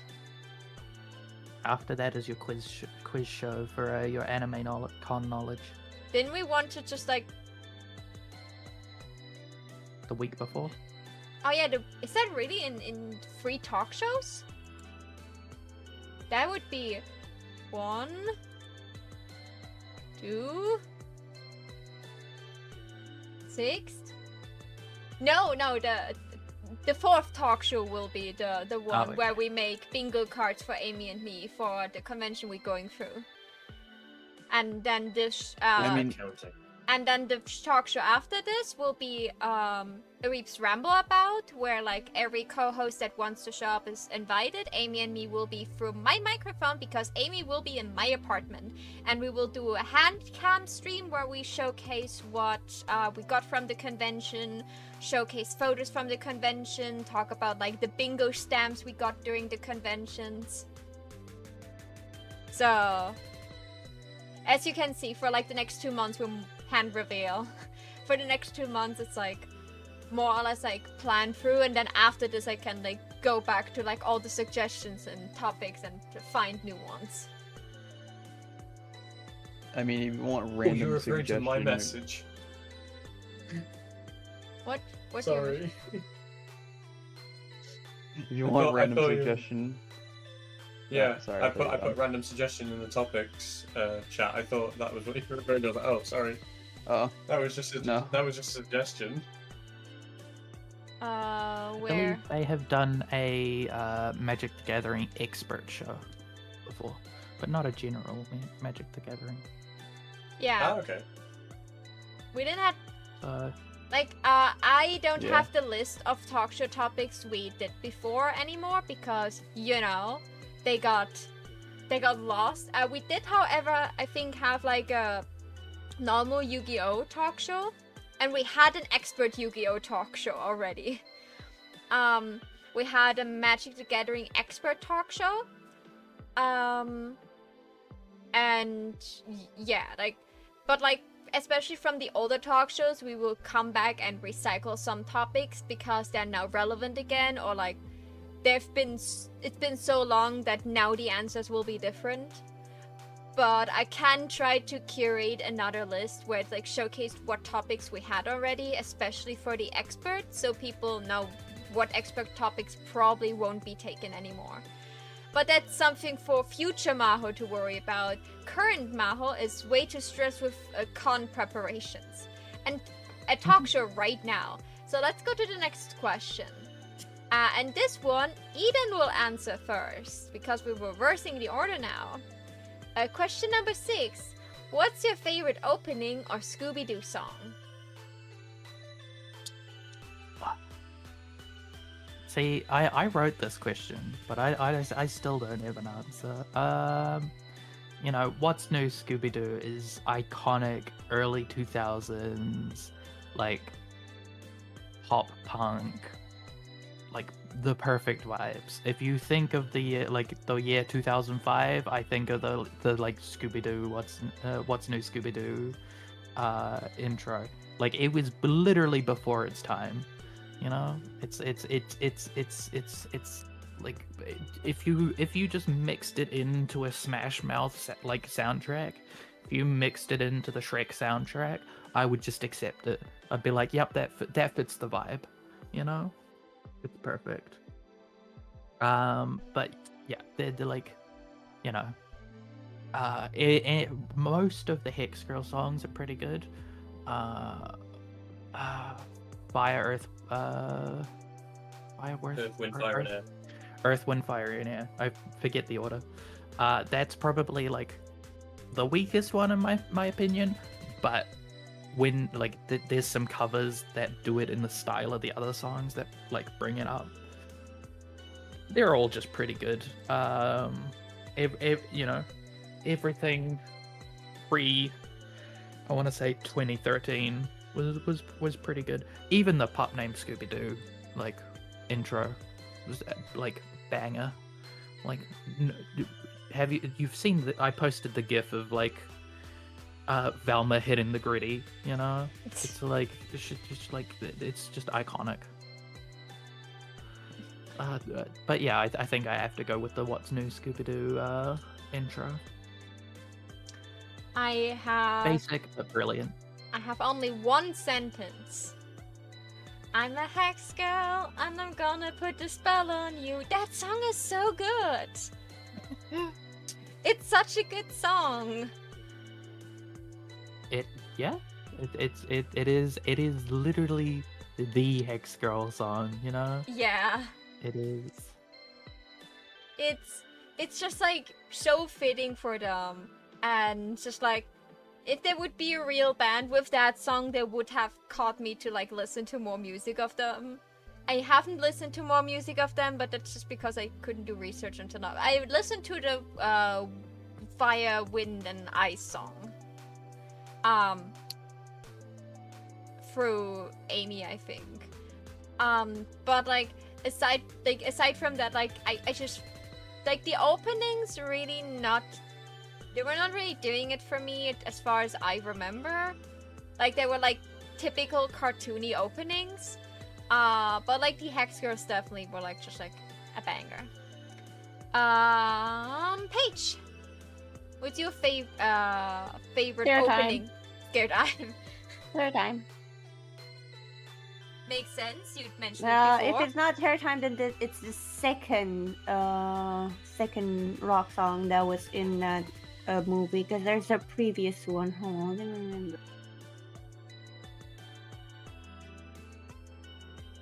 I think the song would call It's Fake or something like that. Because it's a song that plays when right before they get exhausted, where they say, "Oh, we're back in business," right? And they keep running into fakes, and Daphne still has to be like, "Cut it! It's not going through. It's not going through. Cut it!" Right? And that song is also a banger. Like, even the intro for that movie was kind of like the Scooby Doo song, "Scooby Doo, Where Are You?" But like, kind of more modern. Not really modern sounding, if that Remixed. makes sense. It was remixed. Kind of, yeah. So, but Terror Time without any shadow of a doubt is the best. Like, I like the song, I'm a Hex Girl, put a spell on you. I like it. It's good. I would listen to it. I don't like it, but it doesn't hold the candle to Terror Time. Like, I don't know. It's just when the song starts in the movie, you just kind of like it just kind of hits you, you know? Right, so that song is the best. I've done it. Not even questioning, not even a second of doubt. Perfectly fine. I like your answer. Hi. What's your favorite opening? Hello. Or song? Or both? I'm gonna have to answer this. I'm gonna have to answer both, and my favorite opening is definitely What's New Scooby Doo because it just slaps on every means. And then I'm definitely obviously gonna have to agree with Paige because Terror Time is it's almost like an anthem. It will get you singing. It will get you belting it out. And it fits so well in the movie because obviously it's Zombieland, it's Zombie Island, and it goes so well with it, and it hits all the right spots. And like I say, even when we were young, even when I was younger, watching it with my brother, like we just couldn't help but just literally belt it out ourselves. And we learned the lyrics pretty quickly. We watched it a couple of times, and then we were just singing it word for word. And we still sing it nowadays when we remember it. But yeah, I don't think any song comes close.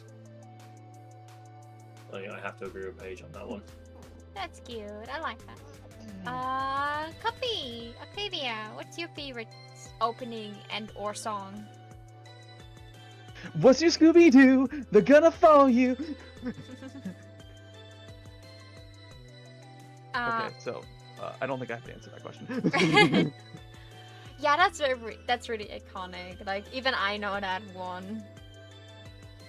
It's so good. It's peak. It is just peak. The melody is catchy. It is. I mean, it is just like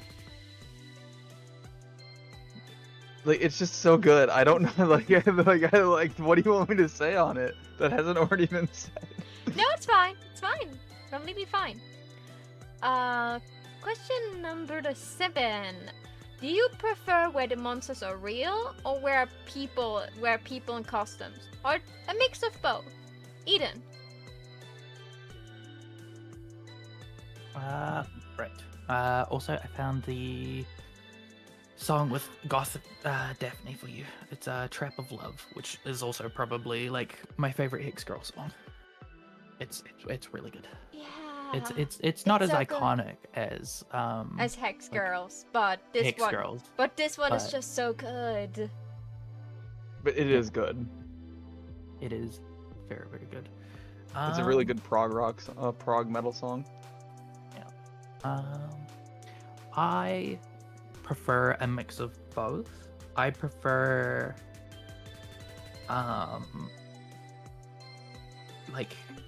like when Velma is challenged. So like I like when it's a good mix of like the monsters are real and the monsters are not. Like the norm is they should always expect it to be someone in a suit, because that's just like what it's supposed to be. But I like when they can break that, like in Zombie Island and The Witch's Ghost and stuff. Like The Witch's Ghost is the perfect example, because in that movie it is both people in costumes and a real thing. Is like they do the work. They like, you can solve the mystery in The Witch's Ghost by like following the mayor, seeing like hearing that they're like buying fireworks and stuff, like seeing the like lift truck thing in like the background of the chef's diner. You know, you can like put that together, and then it turns out like on top of that there is like a magical, like mystical past to this place that they will have to like run away from and stuff. And it's like it's that thing of like mysticality does exist, but like you gotta like, if it's all real, there's no point in the mystery gang existing, because they're there to solve mysteries. They're there to like solve the problems and like bust the bad guys, you know. They are there to like help people and like save the town and stuff. Yeah, like. But it's always interesting when there's the possibility of being real.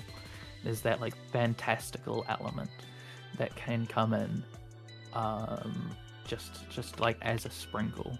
It's like, and then because usually it's a ghost, like it leaves it open for Velma to be skeptical and be like, is that really what happened, and blah blah blah. I think a healthy mix is always nice. Although I do prefer when they are real, just because when it's real, they lean into the horror a bit more. Like those tend to stand individually more. So, but that's only because of that foundation of things weren't real beforehand. It's an escalation. But if we start at that point, it's not really the same thing. So Mystery Incorporated does a good job of like mixing the masked monsters with like an over encompassing supernatural element where it like challenges Velma. Is a good example, I think. Your answer's exactly what I wanted to say. I definitely think like a mixture of both. Because, like, where it's just costumes, it feels like, well, yeah, of course, I will not be scared of this, because I know it's just a guy in a suit who tries to pretend to be a monster. But, like, when the possibility is there that it's a monster, it keeps you on the edge, and guessing, because this time it could be real, and then oh shit, and then it's just like really interesting. Like I like that in Zombie Island where like, you know, there were like real zombies there and cat people, and just like that was so cool.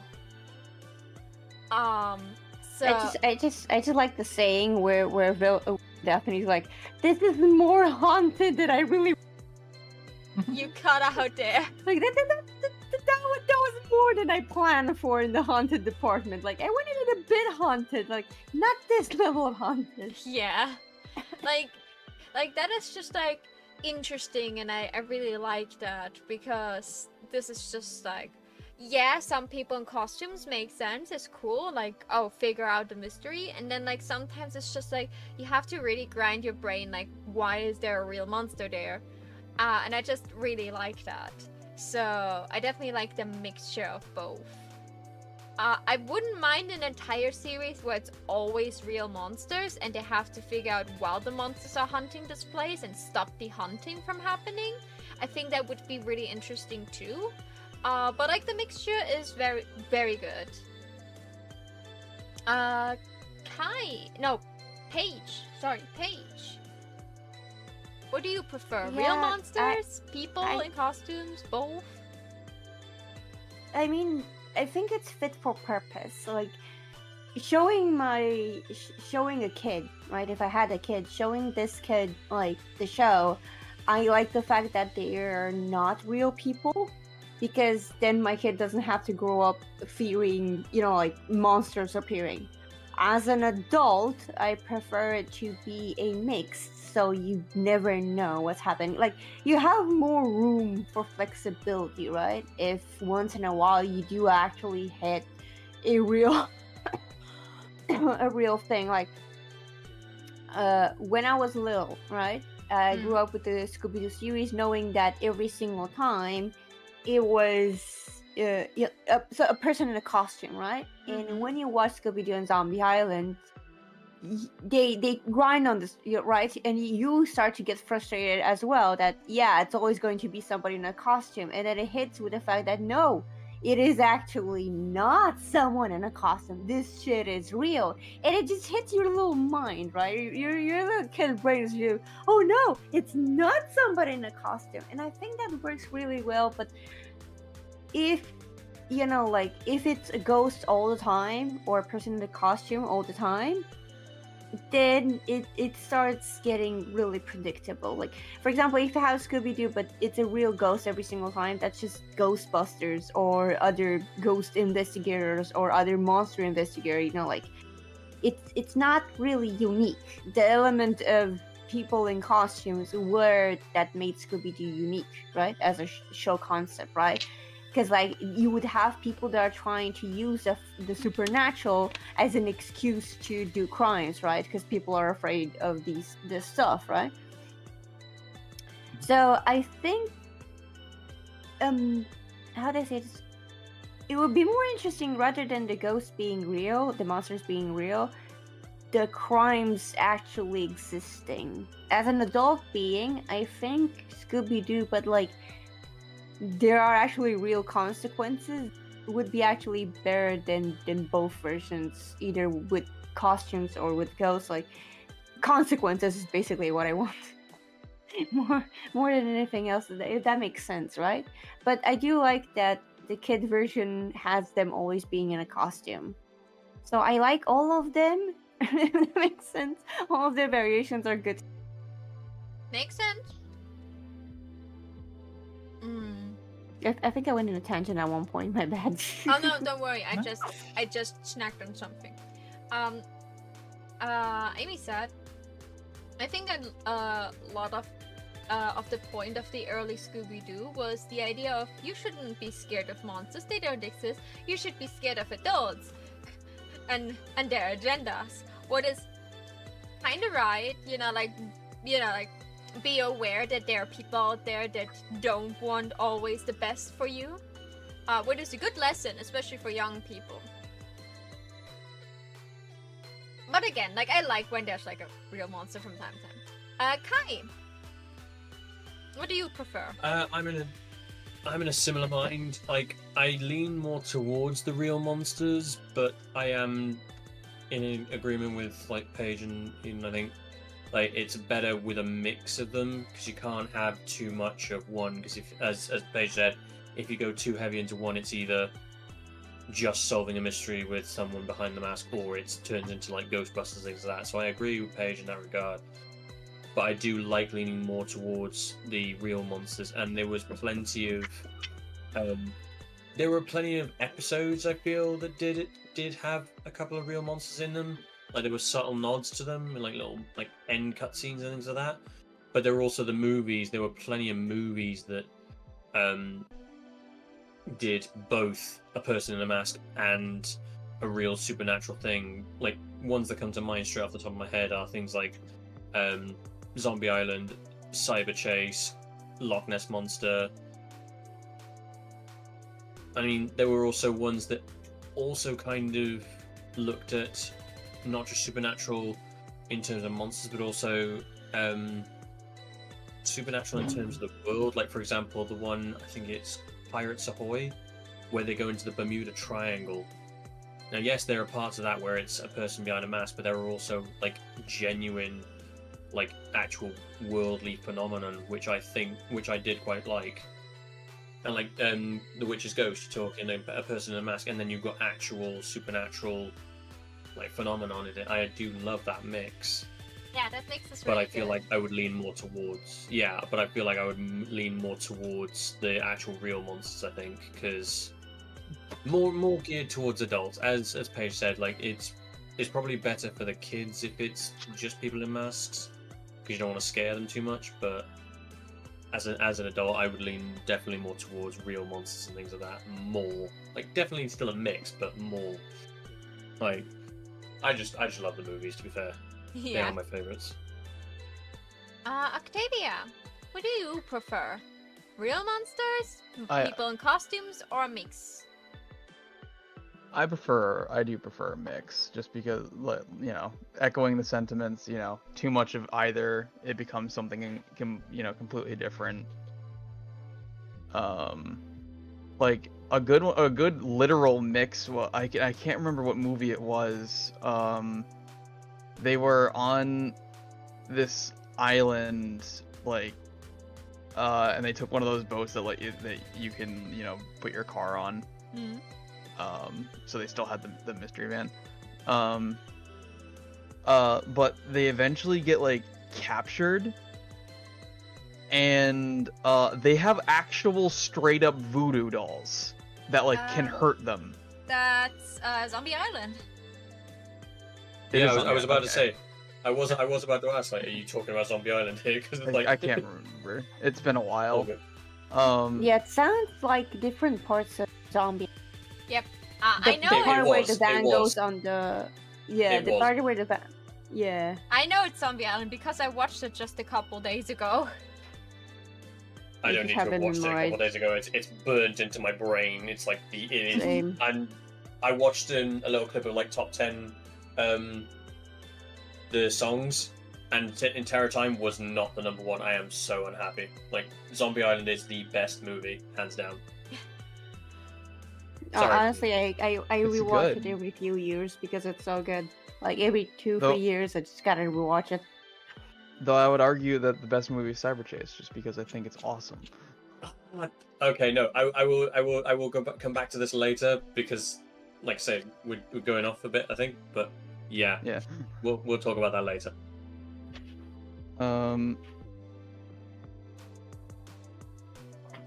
Yeah, it's definitely just a mix of both. Just because if you have too much of either, it becomes something either too predictable or completely different. And like you said, there are good examples of it being like either, like, it makes sense that with a pup that it's like, they're all in masks, because like a lot of the times it's just they're brats and they want, like, the store clerk wants them out of their fucking store. Or like, the Scooby Apocalypse. Like, it makes sense that they're all monsters. It doesn't make sense that some of them would just be like, I think, wasn't there like one where one of them was pretending to be a zombie? Or was that just to get around? I don't remember. Return to Zombie Island had like a bunch of people pretending to be zombies. It did have that too. I was thinking of Scooby Apocalypse specifically. But yes, you are correct.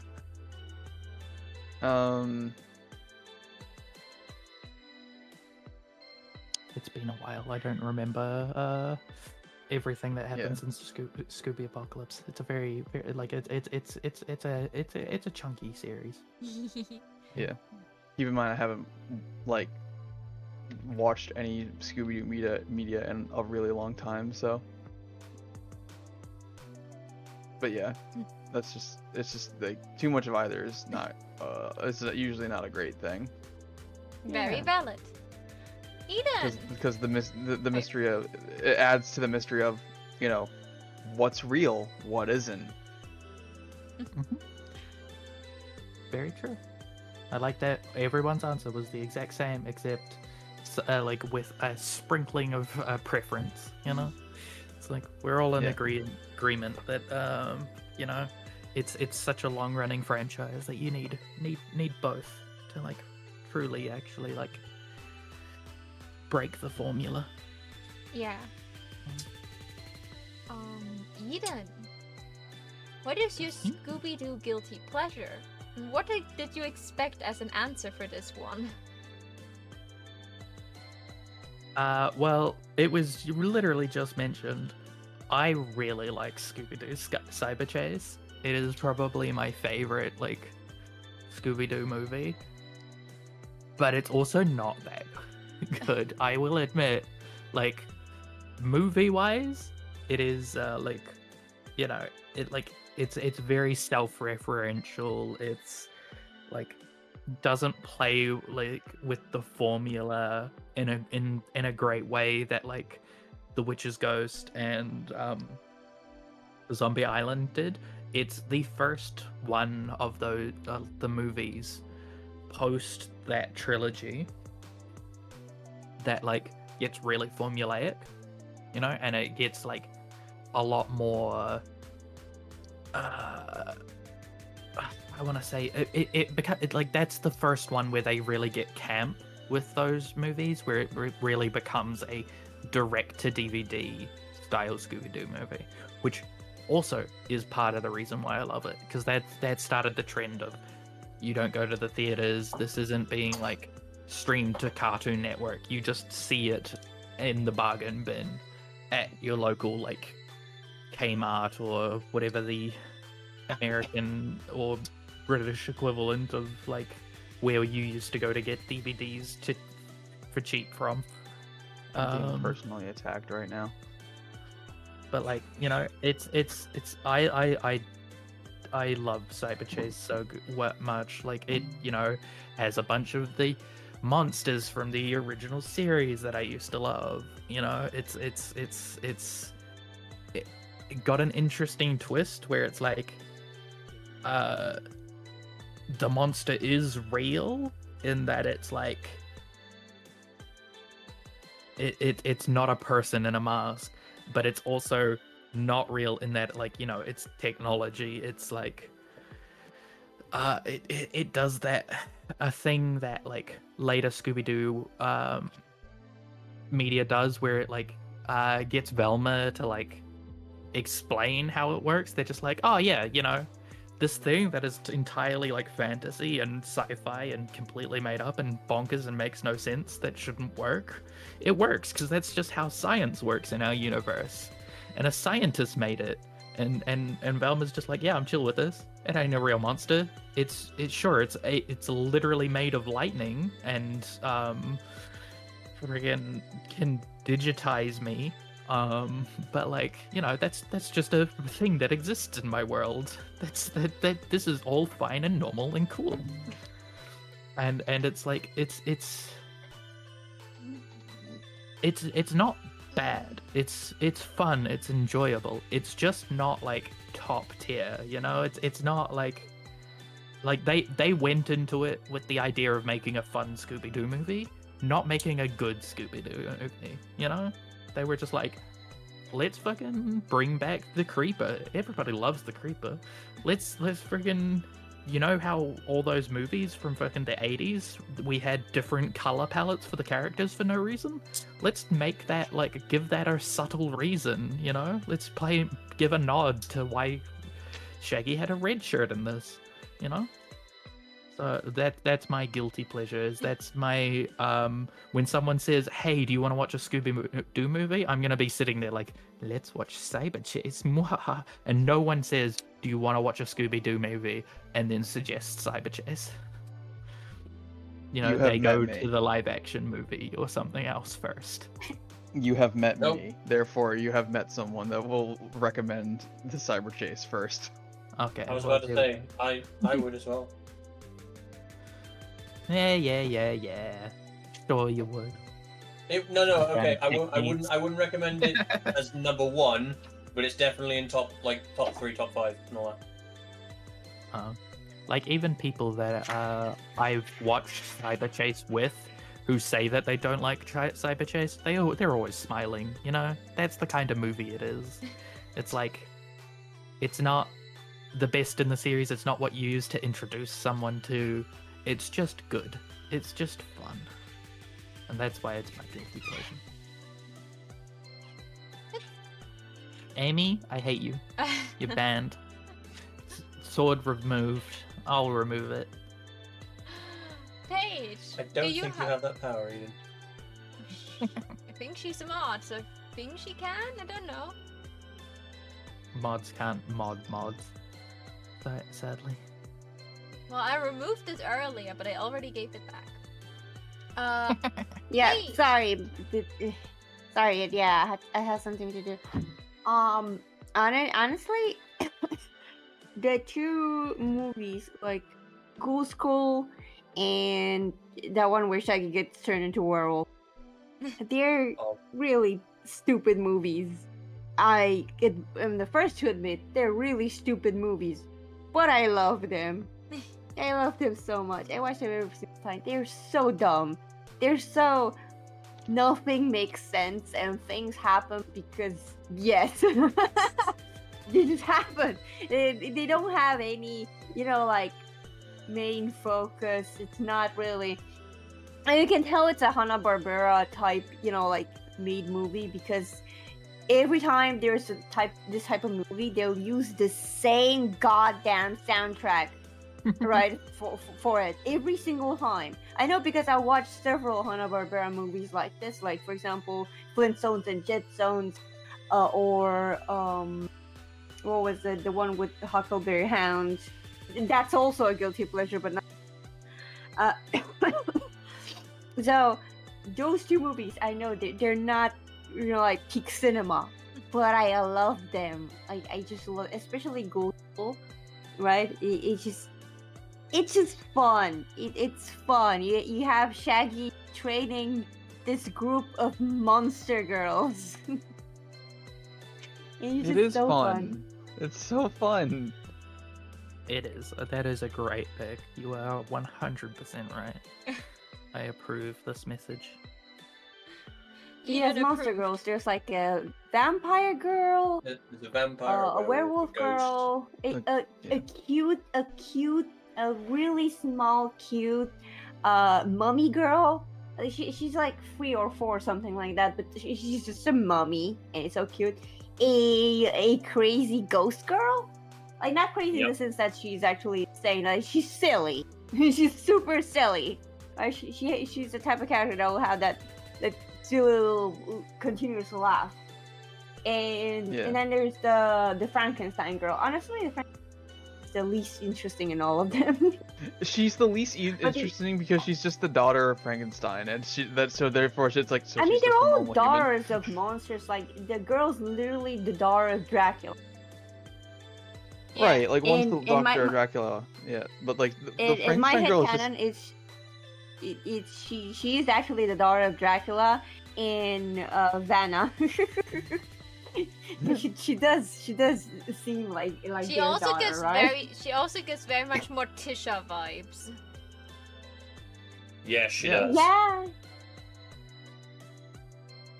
But like You in a wanna good talk way. I mean, You the wanna whole talk about guilty movie pleasure? gives Adam family vibes.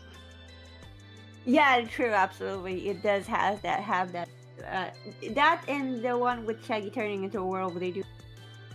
Actually, that one, the one with when Shaggy transforms into a werewolf, reminds me of Wacky Races, and I feel like It is. nobody That's why I has to love watch it. that series. It is. But yeah, so The Reluctant Werewolf. with the daughter of Frankenstein's monster, specify her Amy specifically. Yeah, so those two movies, super fun. Absolute blast. If you take them seriously, you will lose your goddamn mind. At one point, Dracula just straight up, like crosses his fangs, and I'm like, that's not how teeth work. But sure, you do you. He's a shape-shifting vampire. He doesn't give a shit about physiology. I know, right? Physics, not for me.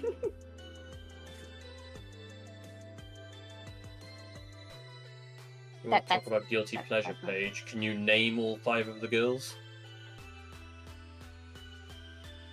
No, it has been too long.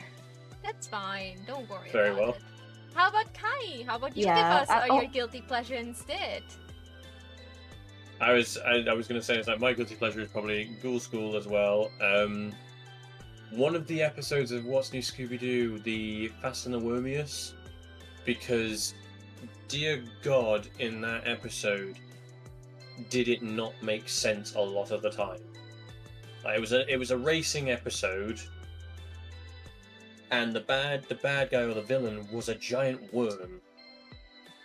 Spoiler alert, you find out later that the giant worm is a car, yet it moves like a sandworm, as in it does dolphin, it's like a dolphin in the sand, and you're like, how the hell is a car doing that?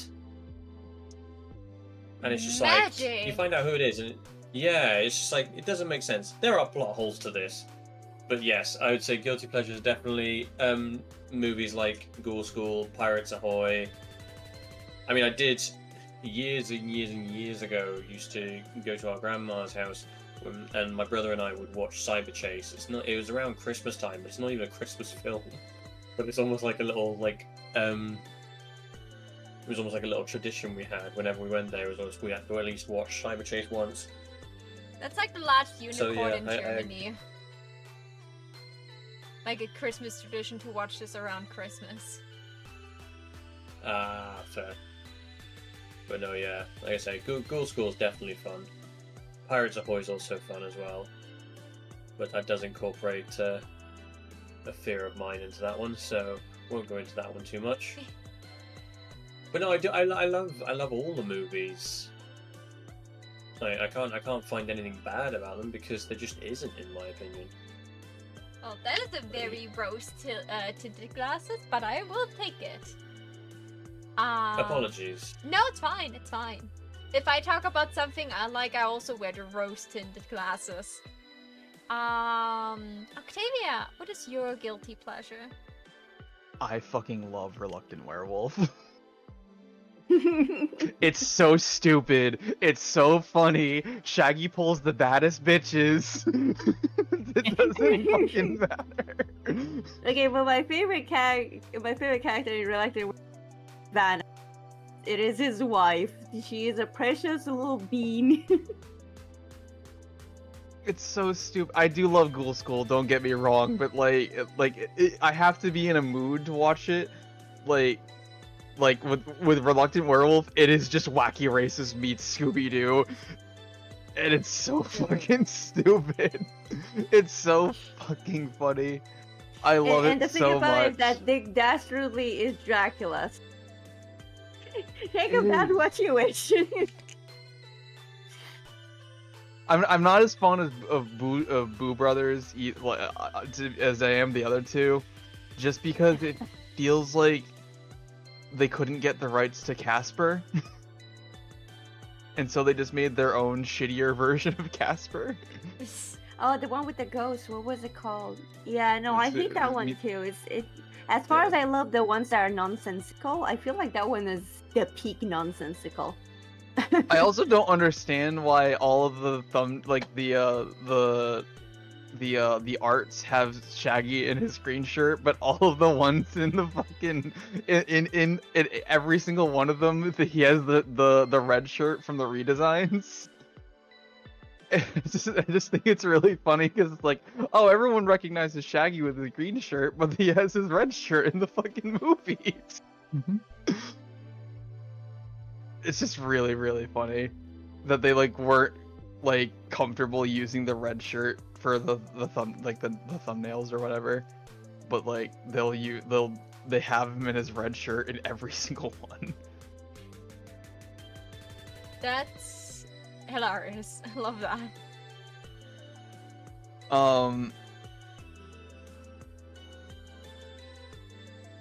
Like they probably just like you guys know how Shaggy looks like, and then they just give them a reference of Shaggy in a green shirt, and don't tell the people that actually draw the cover art that Shaggy is wearing a red shirt the entire movie.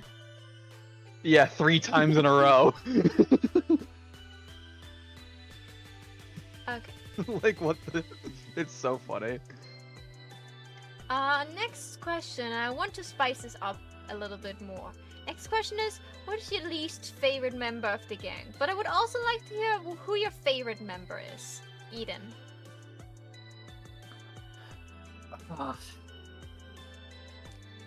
Least favorite member.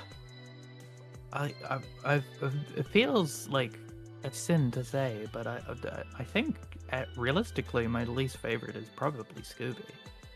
Like Scooby's there. Scooby's the mascot. Scooby's the icon. Yeah. Scooby's the reason for everything. But also like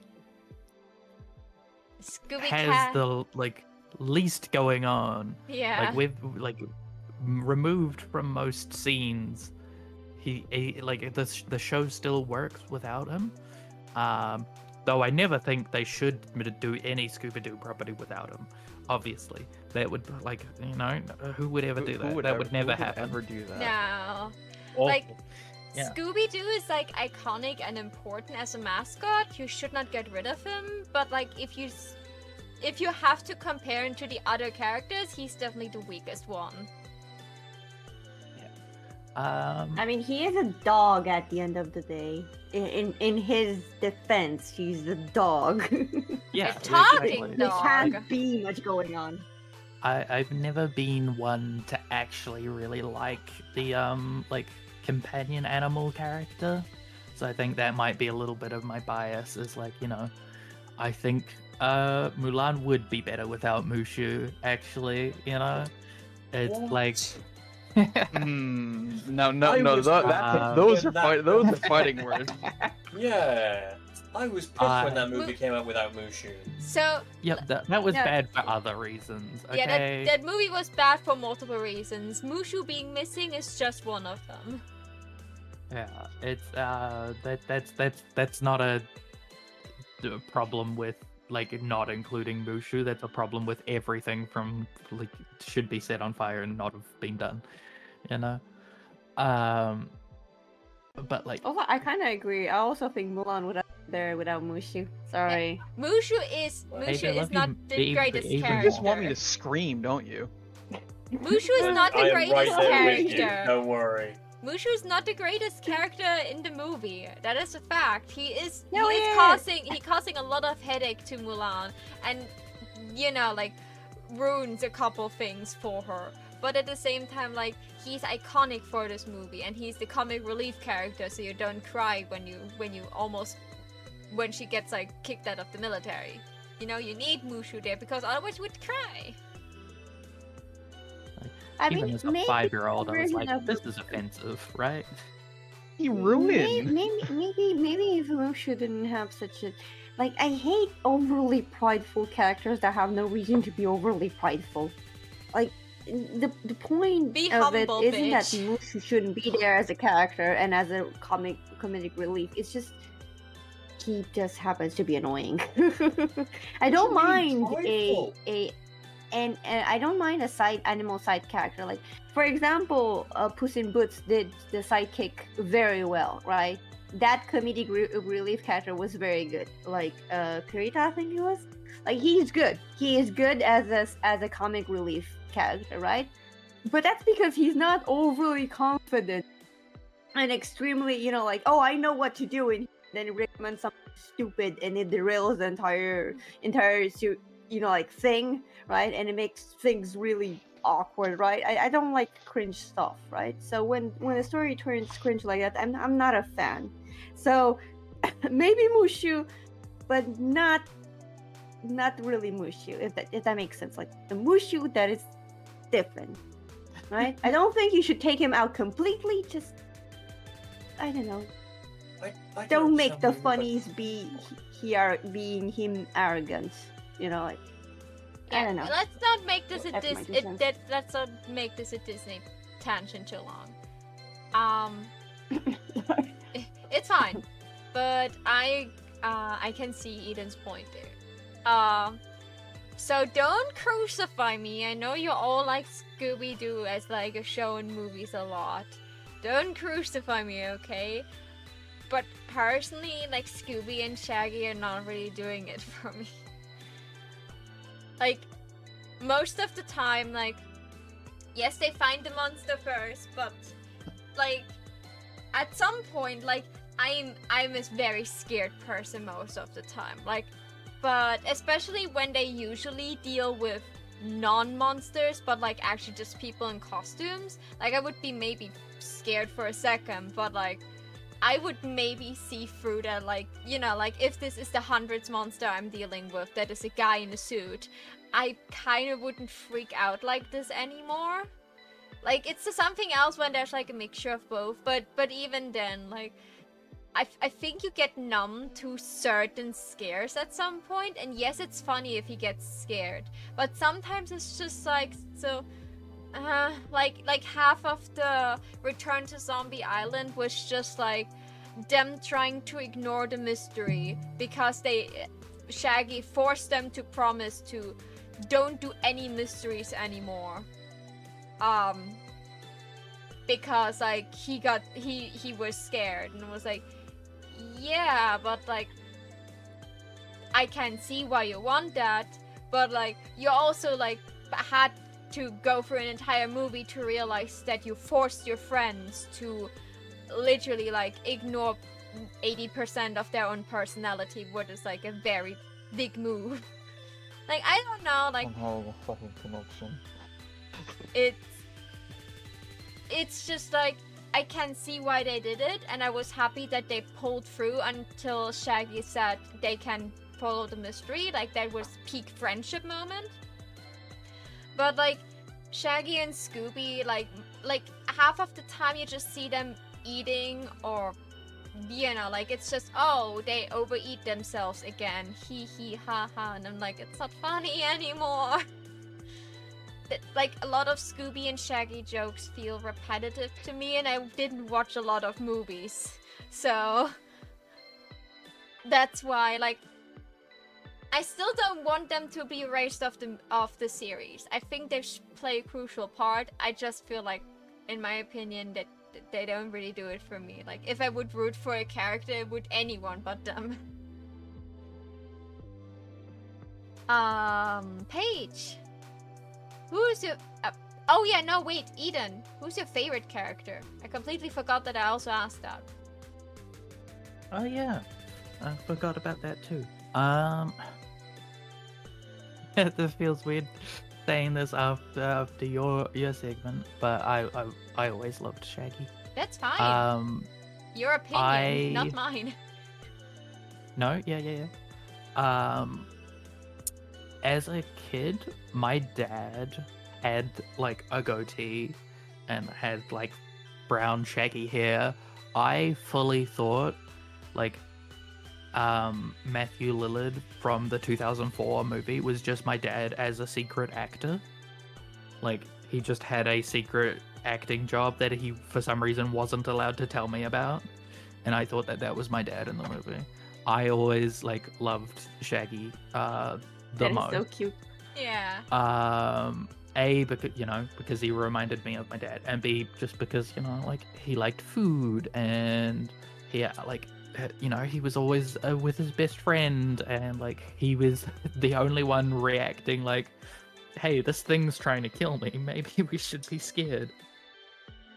I liked the comedy of him being on scene. But, like, I think, Maho, you, like, bring up an interesting point about Shaggy and Scooby. I think Shaggy and Scooby work best when, yes, they are scared. They are naturally, like, skeptical, not skeptical, but, like, what's Afraid? no, what's, like, believing of Cautious? the supernatural? Believing in the supernatural. The cautious. Like the people who would go to a like a tarot reading, Superstitious. Superstitious. They're very superstitious people. They will throw salt over their shoulder stuff. They will, like, stop someone from opening an umbrella inside. But in the better movies and the better, like, settings, they do show that, like, no matter what, these two will risk life and limb for their friends. Like, another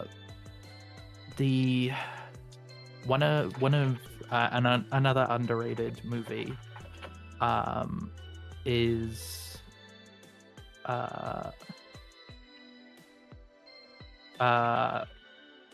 What's New Scooby Doo E-Scream?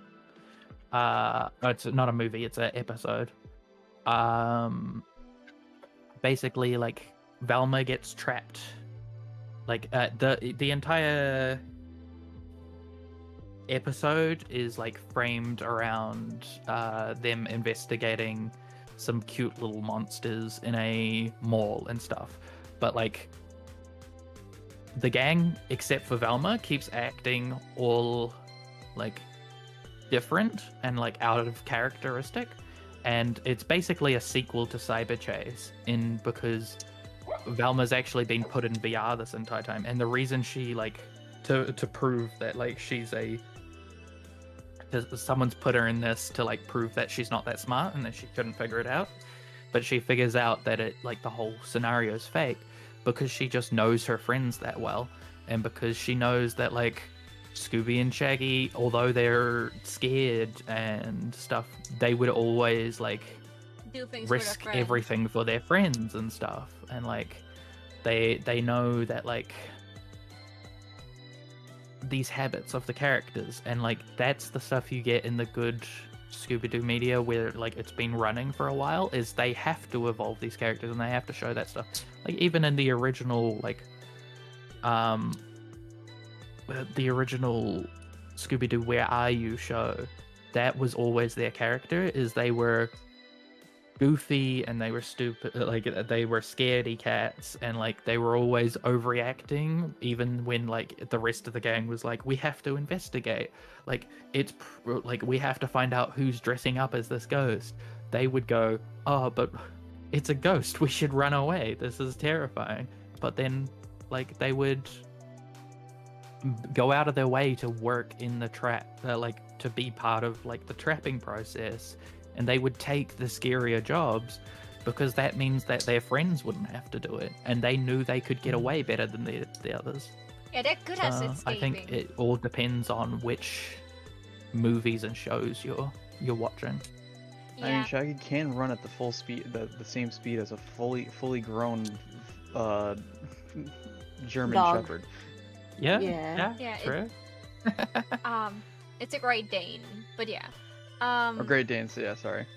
I think one big reason, maybe because I don't like this, if I watch something and a character I'm the character I'm following is scared of the situation, it makes me uneasy. The moment the character's not scared anymore, I can handle it better. So if I like originally didn't thought the scene was scary, and then I'm constantly like confronted to follow a guy who like tries to make this even more scary for me than it already was, it's just like now I can handle it better, but like it's a bit tricky. But like I can understand why you like them. Again, like I didn't consume enough Scooby Doo to have like see all sides of the characters. I can just like go from what I still remember from back then and the couple of movies I watched. For my favorite characters, it's probably like it's like a good balance between Velma and Daphne. Like I like smart Velma that like also tries to, you know, like rethink things instead of just being like, oh no, this is stupid. This is not realistic. But like, you know, like Velma seeing that she has to rethink sometimes things. And Daphne not just being a pretty face. You know, like those two iterations of Velma and Daphne are just like really good and I like them. I wouldn't put one higher than the other, especially if they would be in the same show.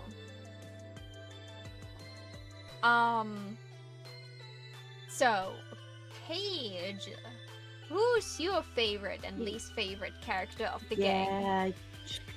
I feel like every time this baton gets passes on, the next person irritates the first, because I do not like Daphne as a character. Like, I feel like they all have their specific roles. Like Fred's the leader, like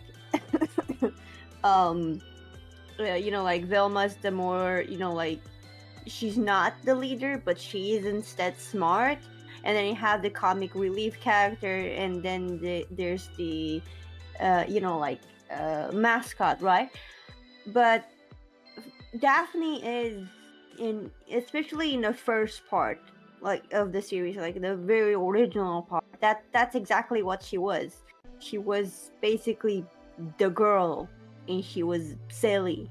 Like I remember there's this part where Daphne's role was to play this what do you call that giant piano looking thing that they play in churches? An organ? Organ. Yeah. So she was supposed to press a key on the organ to activate it, and she got her finger stuck in the keys somehow. Right, and then the whole thing was weird because she was supposed to press that, but she couldn't. She just got her finger stuck, and when she's not doing something silly, she's just an extra, kind of like if Fred was talking but not Fred. Right, her presence is not so good, but like this problem has been fixed in later iteration, especially in Zombie Island, where they do actually add her own thing to it, and she's not just, oh, she's here to do stupid silly stuff and talk when Fred has talked too much, and it's not Vilma's turn yet. It's just, but in the original series they all kind of like weren't as categorized as they were. Like they weren't individual characters, they were like, how do I say, they were like kind of like an entity, right? Because you would have moments like they will all talk right after the other without it being a reason, right? So for example, Velma wouldn't only talk like when there's something smart to say or deduction to say, or Fred wouldn't only talk when he has a leader role, right? They were kind of like the gang, if that makes sense, right? Yeah. And the only thing I remember of the Daphne of the old series is her getting stuck in different situations, her finger getting stuck in something, or her not being there in time, or stuff like that, right? So, but again, this was fixed, so I'm not complaining about the current Daphne. I am, you know, like of the old compare Daphne. her to the old Daphne, and my favorite character would, okay, I have to preface this. With the exceptions of possibly new series that retcons a lot of their characters, I do like Velma. But like outside of a series that potentially has her name, I like Velma as a character. Oh yeah, she's a great character. I just have to say it like that. Right, because Velma is the smart one, and whatever iteration of her character she has, it is always somewhat more interesting than the others. Even though in the original series, all she does is lose her glasses and be like, "Where's my glasses? Can't see without my glasses." Though very real, as someone that has like ashtrays as like glasses because I'm blind without them, almost. Very real. Very real problem. Very real. Very real. No, I'm not saying it's not real. I can definitely see it happening. My issue is that is the only thing I remember of her in the Oh series, no, don't and worry. that's not good. I got that. I'm just thinking like that is like this is a very good portrayal of a glasses character. Like it's a trope, but it's also real. It became more of a trope than an actual issue, right? But what I'm saying is, I like Velma as a character. I will say this though, it did lead to a really funny scene, where when Johnny Bravo was like guest starring in an episode. It's I like remember my that. glasses, I can't that. see without my glasses. My glasses, I can't be seen without my glasses. I remember that. Actually, that's the only thing I can remember of the episode of Johnny Bravo. Is specifically the fact that that they like, and there was a similar scene in Hex Girls where like they made this cute scene where both the writer and Velma lost their glasses. Yeah. It is cute. Glasses buddies. Sami, it's nice to have you here. I will finish this question and then it's time for you to shine. Yay. Kai, who is your favorite and least favorite character of the gang? And least favorite, I would have to go by a technicality. I would say Scrappy, because technically he is part of the gang, and he is just my least favorite because I'm just not a huge fan of it. He's got a catchphrase, and it's like, yeah, great. Like you're supposed to be comic relief. You're really not. You're just dumb. Like I really don't like Scrappy. Apologies to any Scrappy lovers. Oh no, don't worry. If you read further down the questions that are there, I think Eden has a point that she wants to make later. But, That's why I didn't. That's why I didn't answer Scrappy, because Scrappy would be kind of the default answer. Oh right. So I will look for something more, like. I couldn't get the default answer. I didn't watch it. Second to Scrappy, my least favorite is probably Fred, because I feel like he's just portrayed too much as the like jock. Like he's supposed to be a jock. He's not even that much of a jock, but like that's the role he takes. Like, yeah, okay, I understand. Like he suffers from the Prince Charming effect of like a two-dimensional, almost one-dimensional personality in a lot of like older medias. Like tries to come up with the plans and things like that, and I feel like, I don't know, it's like it always seems to be Daphne is the damsel, Velma's the one who works it out, Fred works out the plan on how to trap them, and then Shaggy and Scooby are the bait. And like I say, he's portrayed too much, I feel like, as a jock, but at the same time he really isn't. Like, I don't know if Fred actually does any kind of sports, but yet he's got the physicality as if he were like an Olympic athlete. It's like, I'm sorry, how the hell does that work? In terms of my favourite character, probably Shaggy, because he's a funky character. I think like he has a black hole in his stomach, because you see how much food he eats, and he's still the size of a pencil. So that, and he's able to, as someone said, keep up with a Great Dane. So it's like cartoon physics. Return to Zombie Island actually had an explanation for this.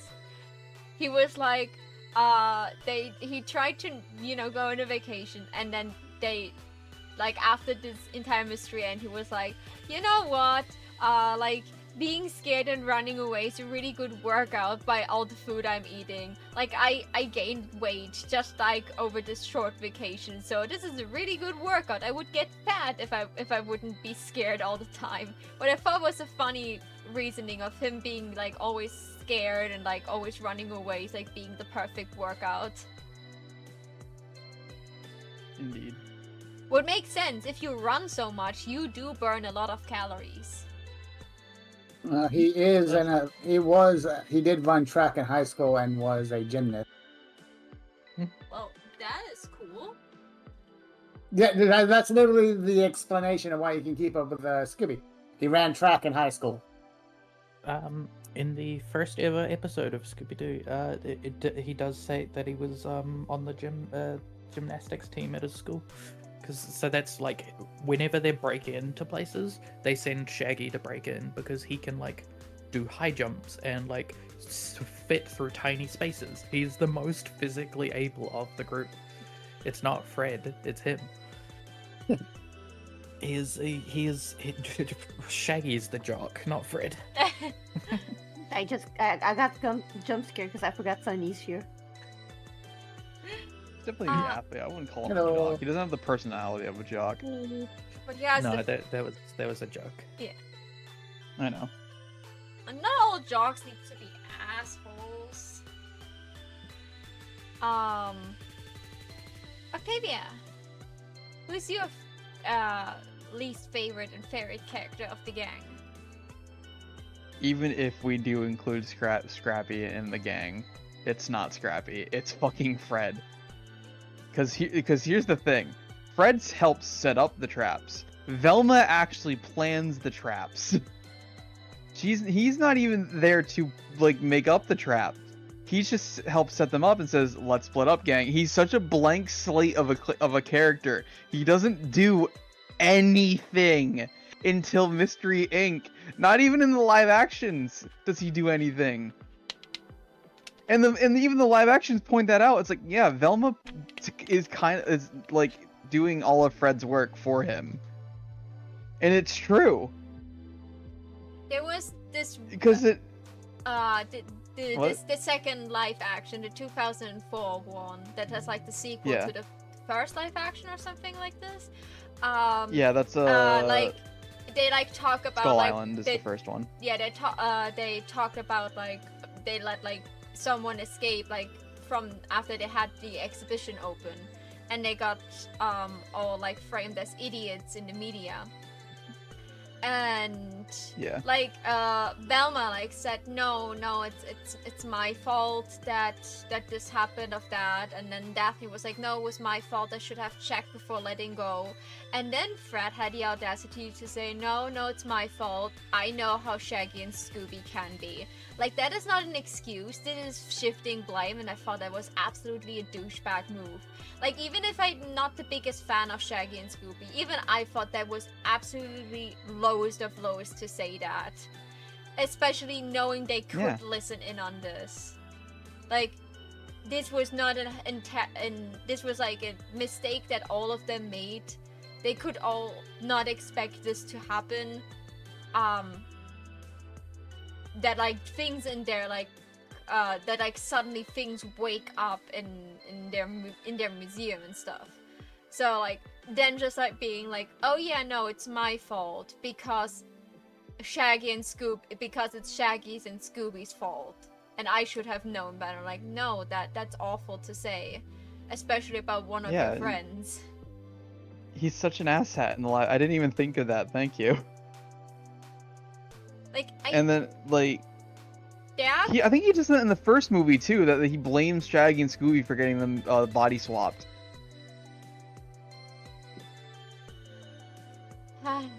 Like, Fred I think, I'm not sure. Fred is certainly not my favorite character. I think the girls have way more potential. I think he's getting better in like later movies and series, because they fixed the one-dimensional personality, and that way he's like less of a jock and more of a, okay, he's actually trying to put in effort guy. Yeah, like that. Well, that's what I was gonna say. Is that he doesn't become a character until Mystery Inc. Like Kai said, like he does not become a character until Mystery Inc. That is just 50 years of a blank slate, and the only time he has a personality, he's an asshat. Agree. He's like he's such a it's either he does nothing except drive Shaggy's van, because we have to remember that is Shaggy's van. He lives in it. Really? In Return to Zombie Yeah. Island, Fred said he saw the Mystery Machine because it was his car. Depends on the content. No, In the original series, it was always Shaggy's van. Oh. Shaggy. And that's why he drives it around in the straight to DVD movies, because it's his car. It's his van. He lives in it. He was the only one old enough to have a license at the time. That too. No, Yeah. Fred drives the car. Yeah, Fred not yeah. legally. I mean, Shaggy's in it. It's just he's letting him drive it. It's still legal. Wait, hold on. How? Surely Fred is 16, right? He's old enough to have a 15, permit. He's not old enough to have a well, when it was revealed whose thing it was, because it's also revealed that Shaggy's fucking loaded. He just chooses not to use his parents' money. Oh, really? That does switch. Yeah, that switches around a lot. Yeah. Yeah, who of the group is actually the filthy rich one? Yeah. For me, like that The van was rubs me as the rich one. Yeah, Daphne is. and it's Daphne is. That's the difference. Daphne is rich and she chooses to use her parents' money. Shaggy is also rich. He just chooses not to live that life. Well, he has a Great Dane. Those things are like, you don't want to know what vet bills for a Great Dane look like. No, I'm fully aware what they look like. My aunt used to have a Great Dane. It's just that, obviously, I'm sure he, it doesn't mind using, the medical benefits, but he doesn't want to use the money. Mm. He doesn't want to live in a mansion. He doesn't want to have extravagant fancy clothes like Daphne does. He's more than capable and more than happy to live a simple life of just he likes the van life. That's just what it is. He likes the van life. It's a choice. He likes it. Yeah, But it's a choice and it's simple. It's When his parents choice. die, he'll have a shit ton of money and And the van. I'm sure he'll use it to go to I'm sure he'll go to Jersey Mike's every single day of his life. And that's about it. And your favorite But, character? Uh, Oh no, you think you said Shaggy. Wait, did you? I love Shaggy. Yeah. Shaggy's great. I just love that he is just the miscellaneous knowledge that no one else has, not even Velma. Or if she has it, she doesn't think of it until Shaggy brings it up, because it's just something that she didn't think of. But it's a lot of the times the traps fail, and the person that fixes it is Shaggy, because he has this random knowledge to fix it. He's a MacGyver, and it's great. He has this random I forget who brought it up.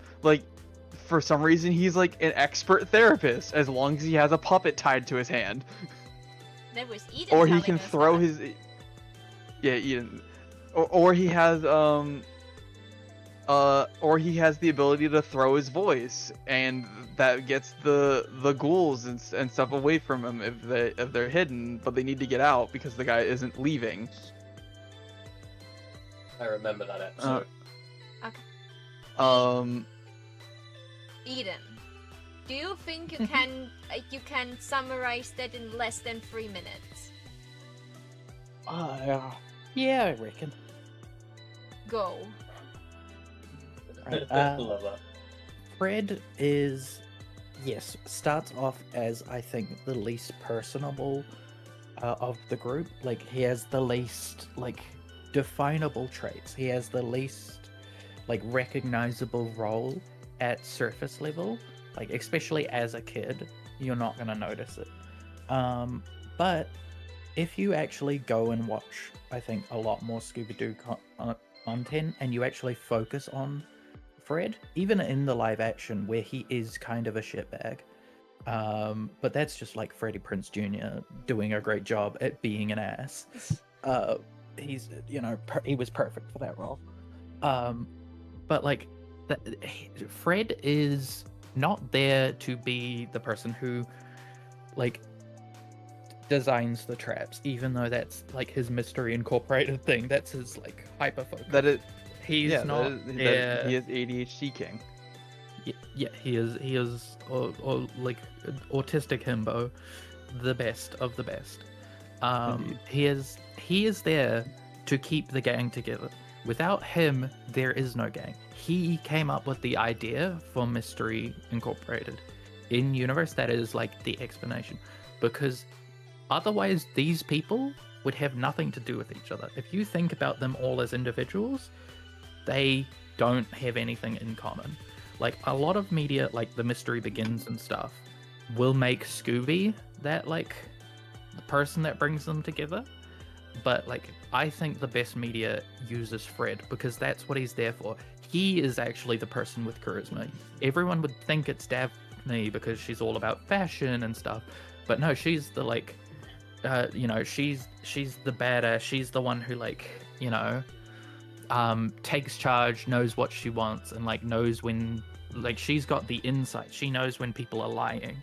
Fred is the charisma because he inspires the group to do their best. He is, because he's not as capable as the rest of them, he is able to see their, like, what they do best and what they bring. So yes, he, like, in the live action movie, insults Shaggy and puts them down, but later on that is redeemed when he, like, he goes out of his way to fucking, like, compliment them and go, I was wrong.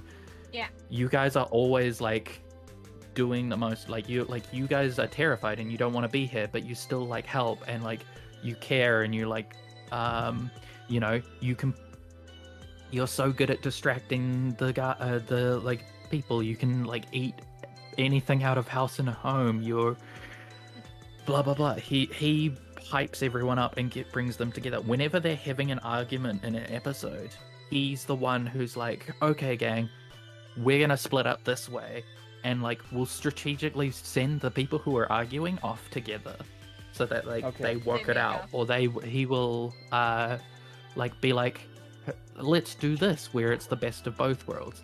He is the heart of the party, basically. He's the heart of the gang. He's the one who says, we all like mystery books. We should solve a mystery. He's like, he doesn't know how to solve a mystery, but he likes hanging out with these people. He likes being friends with them because he's just there for a good time and to, like, help people. He is the caring, emotional one. You know, he is the one who's, like, has the inspirational speech of, right, this is how we're gonna stop them. We've got this. Scooby, Shaggy, you do this. Like, he never gives Scooby and Shaggy Scooby snacks. They just listen to him. It's always Velma and Daphne that give him the Scooby snacks because they're always forcing them to do something they don't want to do. Whereas like, Fred just knows how to get them to want to do those things. I get that he is the leader and that is his shtick. It's just that past that, he's like, for one, that wasn't really much of a thing in the earlier episodes. He was the talker when the police showed up, but that was about it. It took 30 years to get there. Oh yeah, definitely. He actually is no, more than 30 years. No, and actually in the Scooby Doo and Zombie Island movie, which is actually quite old, he is actually the one who got the gang together for the thing because he remembered Daphne's birthday when she didn't. Exactly. And he called everybody and got them together. He remembers the birthdays. That's Also, his job. That makes sense canonically because if you think about it, the 3 movies where Shaggy is alone with Scooby and Scrappy, if Fred isn't there. So when Fred isn't there, neither Daphne. Yeah. So you see the connection. It makes sense, which is why I agree to Eden. That's how I always saw Fred as well, as not necessarily the smart one, but the leader. That is a position that someone should have. It's not always the smart person who should be the leader. It's the leaderist of them, right? It's a person. So he doesn't actually need to be. It's a person that needs to know everyone the best and know how to, how to use them correctly, even if that sounds wrong. Also, I'm sorry if it sounded like I was like going, oh, actually, no, Fred's great and you're wrong. No, it was me going. I wasn't taking it like that. There are some like aspects if you like really study him, he's got some like good stuff. But I agree, he is kind of the like, the blankest slate. The white guy in the He needs more. He is the generic white man. He needs a bit more characterization, which they've been playing around with more recently, especially starting with Mystery Inc. Yeah, I know what, hell, I said I didn't really like Scooby and Shaggy that much. Please trust me, no one is insulting anyone's opinion here. It's just I saw Eden, I didn't saw her, but I saw her just sitting in her chair vibrating with the idea that she could nerd out over this any second now, so I let her have this. Okay, Sunny, now it's your turn. Yes. Question number 1. What is your earliest memory or experience with Scooby-Doo? I believe it was Scooby Doo. Where are you?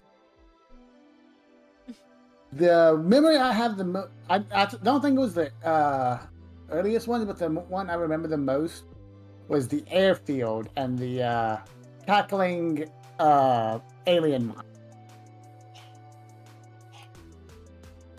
And I think I remember greatly because it was the episode where they locked themselves in a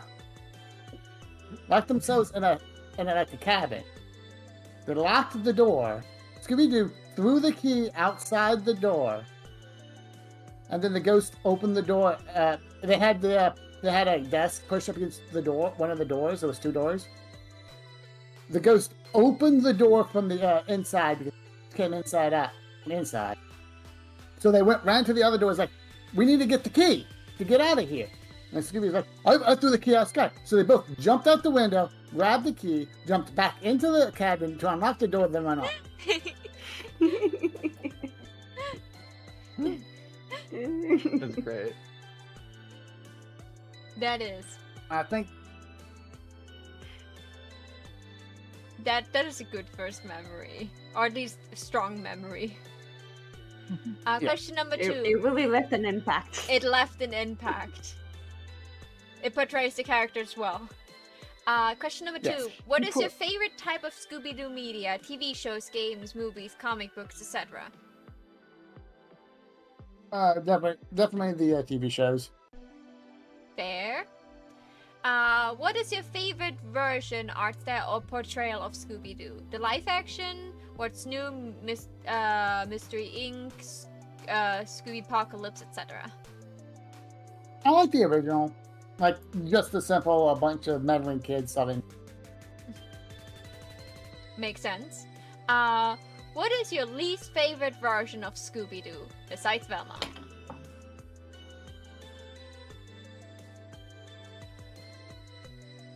You don't need to hate it, just your least favorite. If you're not sure... I didn't care for 13 Ghosts. 13 Ghosts, it was alright, I just didn't care for it. That's certainly a reason. I think no one mentioned that before. There was a spin-off with Shaggy, Scooby, Scrappy, and this one girl, and they ran around the world collecting ghosts that got escaped from, I think, Pandora's box or something. Ah. Did you just call Daphne that one girl? She wasn't in 13 Ghosts. No, it was Daphne. She didn't look like Daphne. It was Daphne, and then they also had the fucking little guy that everybody hated. That was the first instance of red shirt Shaggy too, right? I think. That was Daphne. Oh, yeah, that's Daphne. She did not look nor sound like Daphne. They redesigned. Well, so they also changed her voice actor because I think her old voice actor is either too old or passed away. Yeah, no, that looks like Daphne. It's just that they changed up the designs a little bit because of they wanted to refresh the characters. And they didn't refresh Shaggy at all because fuck him, I guess. That's how little impact that show had on me. Was that I didn't even recognize Daphne. Completely fine. Everyone had a redesign except for Shaggy, who just got a red shirt. I mean, by redesign you mean like Velma and Fred got shoved off a cliff. They had people. They had concepts for their designs. They just decided to go with entirely different characters for no reason. And then they're like, how do we redesign Shaggy? Hear me out.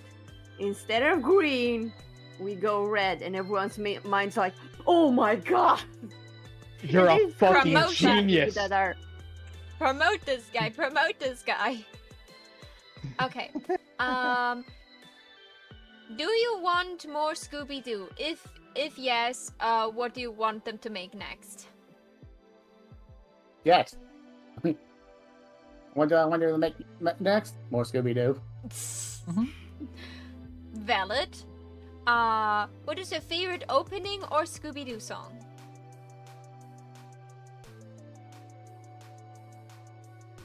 Why is it Hex Girls? Or that's not an open. Yeah, or why is it What's New Scooby Doo? But it's a song in Scooby Doo. Wait, I thought we were looking for. I thought you asked what like favorite opening song. Favorite opening or song. If you don't have a favorite opening, you can also name both. Favorite... Oh, of course, it's the original Scooby Dooby Doo. Where are you? Got work to do now. And of course, my favorite song is Terror Time. Yeah, I was expecting you to say that. I just forgot the name of the song. It is the best song. Also, fight me.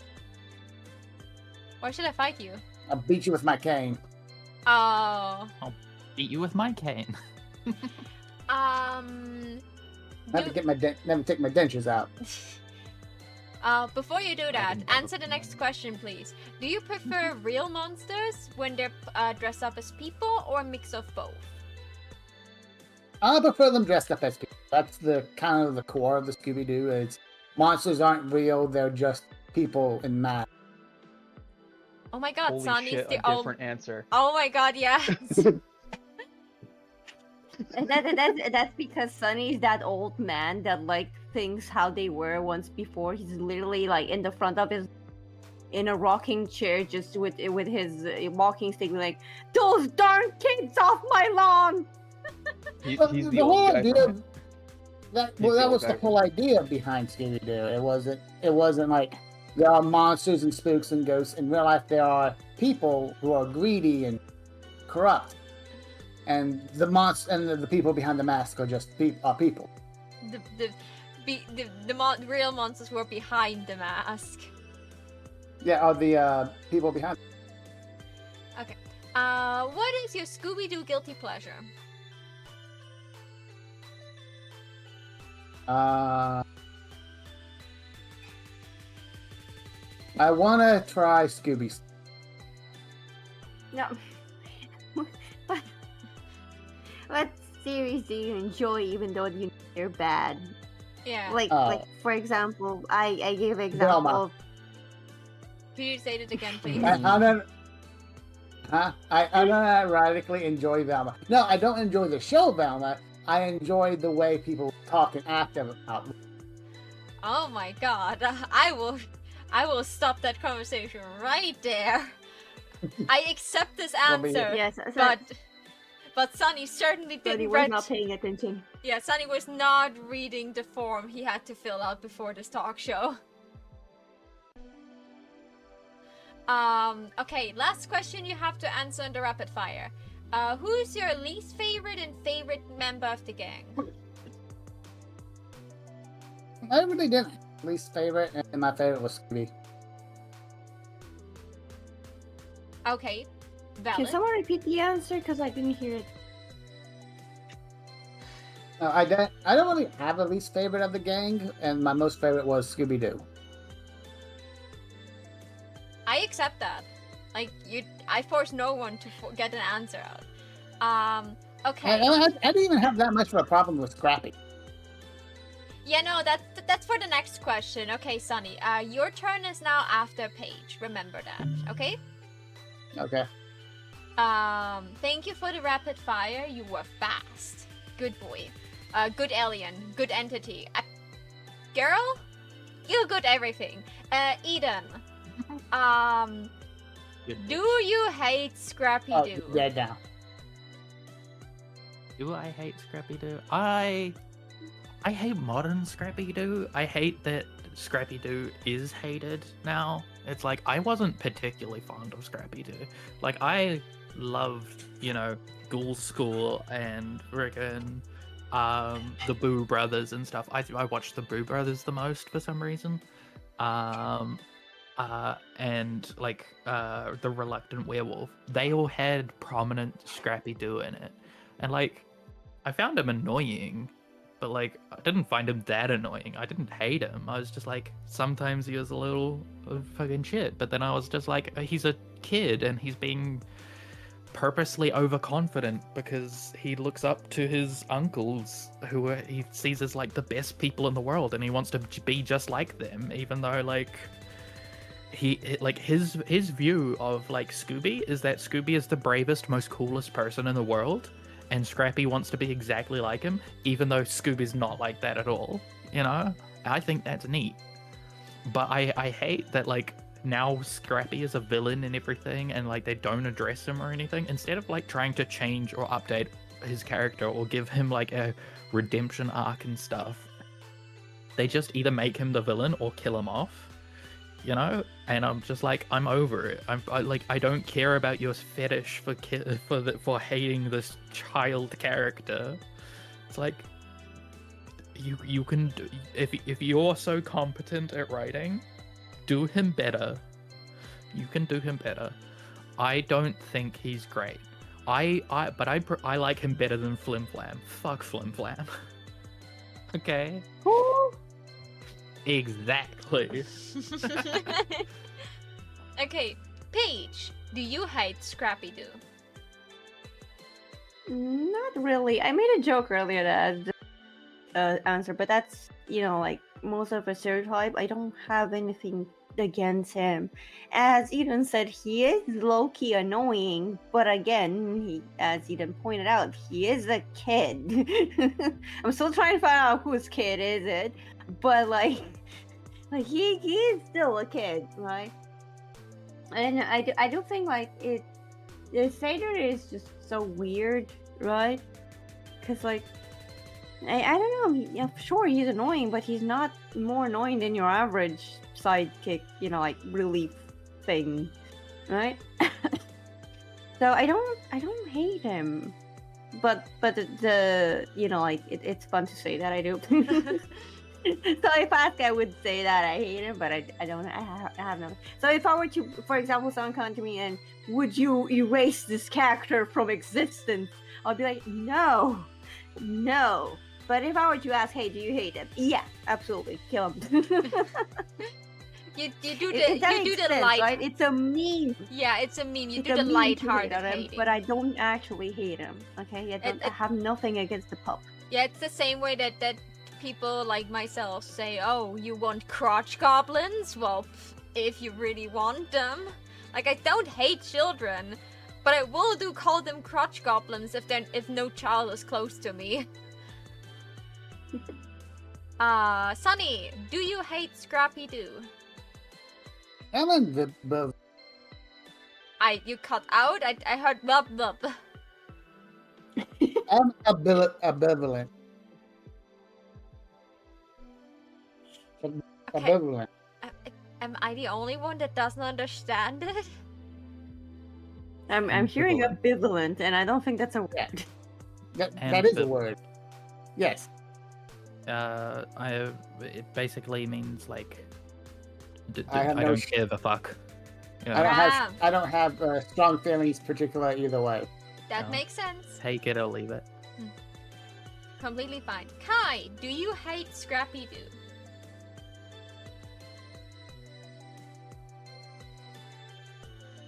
Kai? Kai Kisk. Octavia, do you hate Scrappy Doo? No. Sorry, that was funny. I do not, and here's why. Scrappy is like what I would want.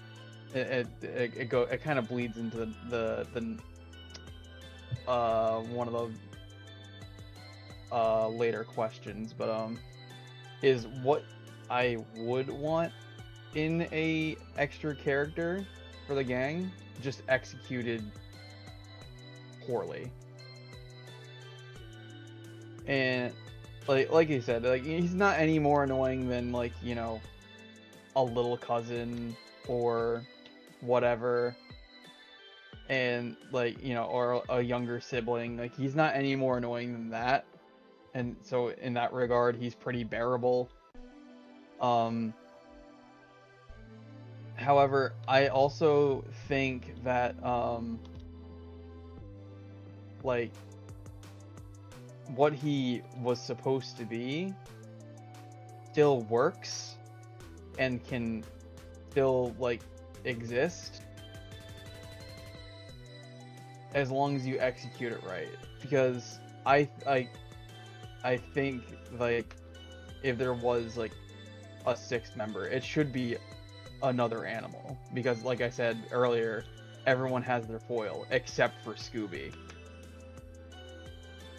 Scooby is a scared dog that runs away. We need a guard dog.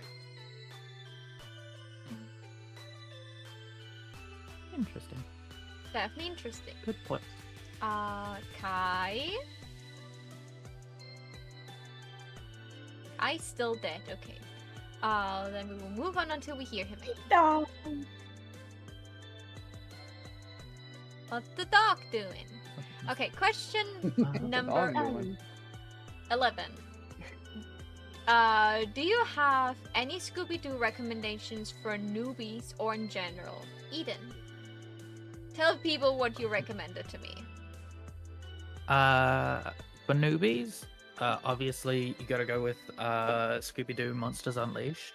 Scooby-Doo 2 Monsters Unleashed. I mean, I love Scooby-Doo, the live-action movie from 2002 as well, but Monsters Unleashed is just so much better. You don't need to watch the first one to be able to watch the second one. Like, there's a couple of plot points that make a bit more sense if you watch them in order, but like, realistically, watch the second one, and then hey, you can watch the first one afterwards. It kind of actually works better out of order. Like if you think about like the character developments and the world building and stuff, works better out of order. Obviously the Zombie Island, which is Ghost, and the alien one that I always forget the title of. That's just a great trilogy, and it like really brings into like the like vibes of like it does a lot more with the to build on the characters from the original. The original series is okay, but like maybe just look at a top 10 list of best episodes to get the vibe. And then Some of the more. episodes didn't age well. Some of the episodes definitely didn't age well.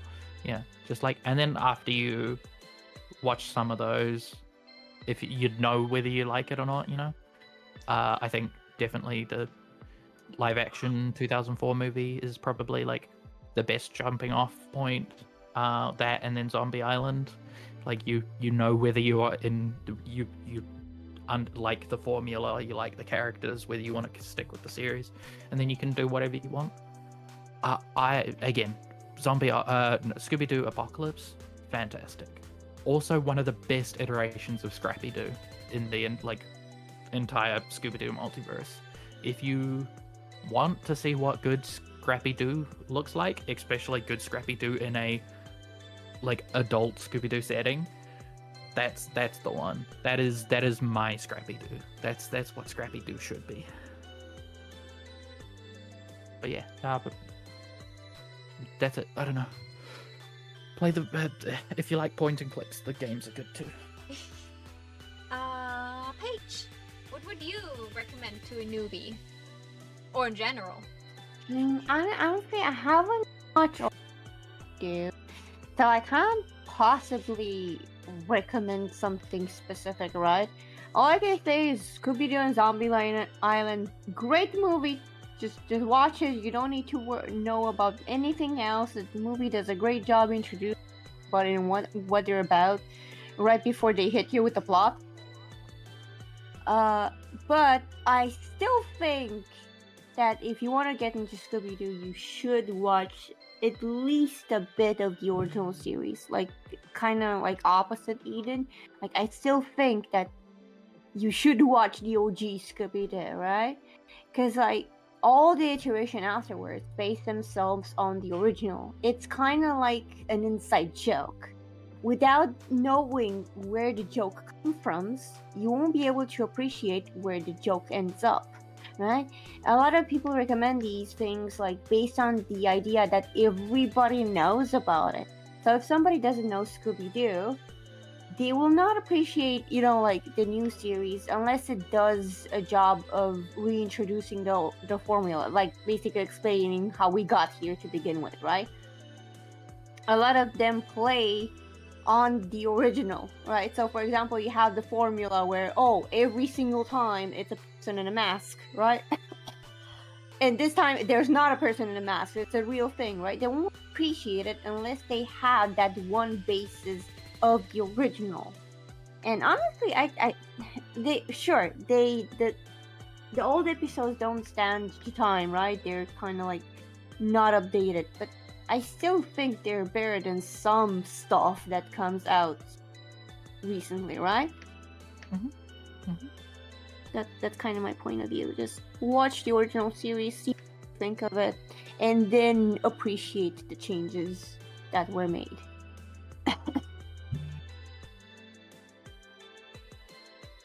That's it. I'm done. Yeah, that's fine. That's good. Sunny, what would you recommend? That would be a good question, because depends on the person, I guess. Is like if you just want to watch the Scooby Doo movie, Monsters Island, but you want to get into like the series, I guess start with. Are you looking for more serialized, or you just want regular? Because if you want like serialized, Mystery Incorporated. Well, usually what you would recommend to a bloody beginner, like someone that has no clue, and you want to give them something that you would think, that would keep them with Scooby-Doo.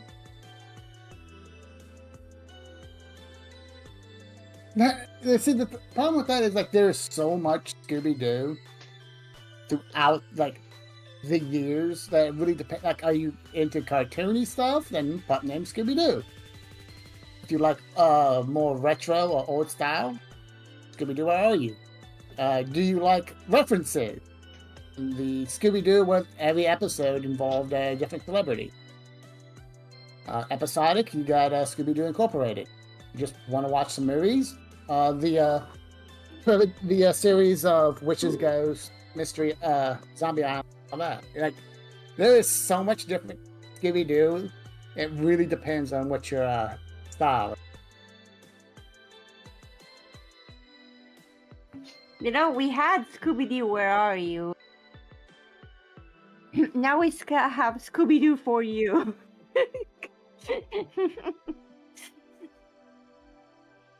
Because there's a Scooby Doo for you out there. Yeah. You're such a dork. It's adorable. You can't see me, but I'm sticking out my tongue. Good. Also, yeah. Great answers. Yeah. I don't know how none of us mentioned Mystery Incorporated. I mentioned. Yeah, Sunny mentioned it, and we're not through yet. Yes, I mentioned it earlier. Here, doggy. Okay. Octavia, Can we What throw would him you- a bone? what would you recommend to a beginner, or like what would you recommend in general? Like I said, not like I said, like previously said, it depends on what the person is looking for, or like what they think they're getting into. Because some people, like, or a lot of people, not some people, have a pretense of, okay, this is Scooby Doo, or like when they're getting into something like, and obviously Scooby Doo as an example. Okay, this is Scooby Doo. They solve mysteries. What are they, like, what is the thing? Because there is so much Scooby Doo.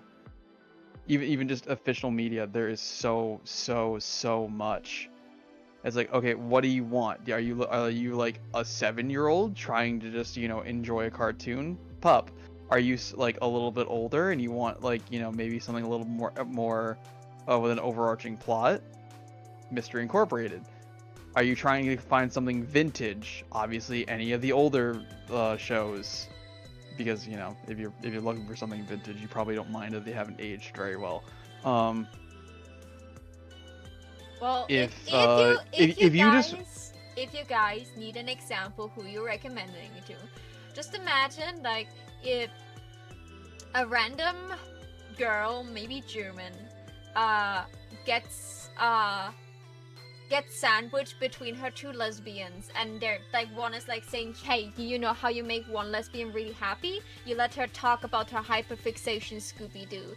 So the girl gives in to this and is like, okay, how about I make, a podcast about Scooby-Doo, even though I have no clue about it.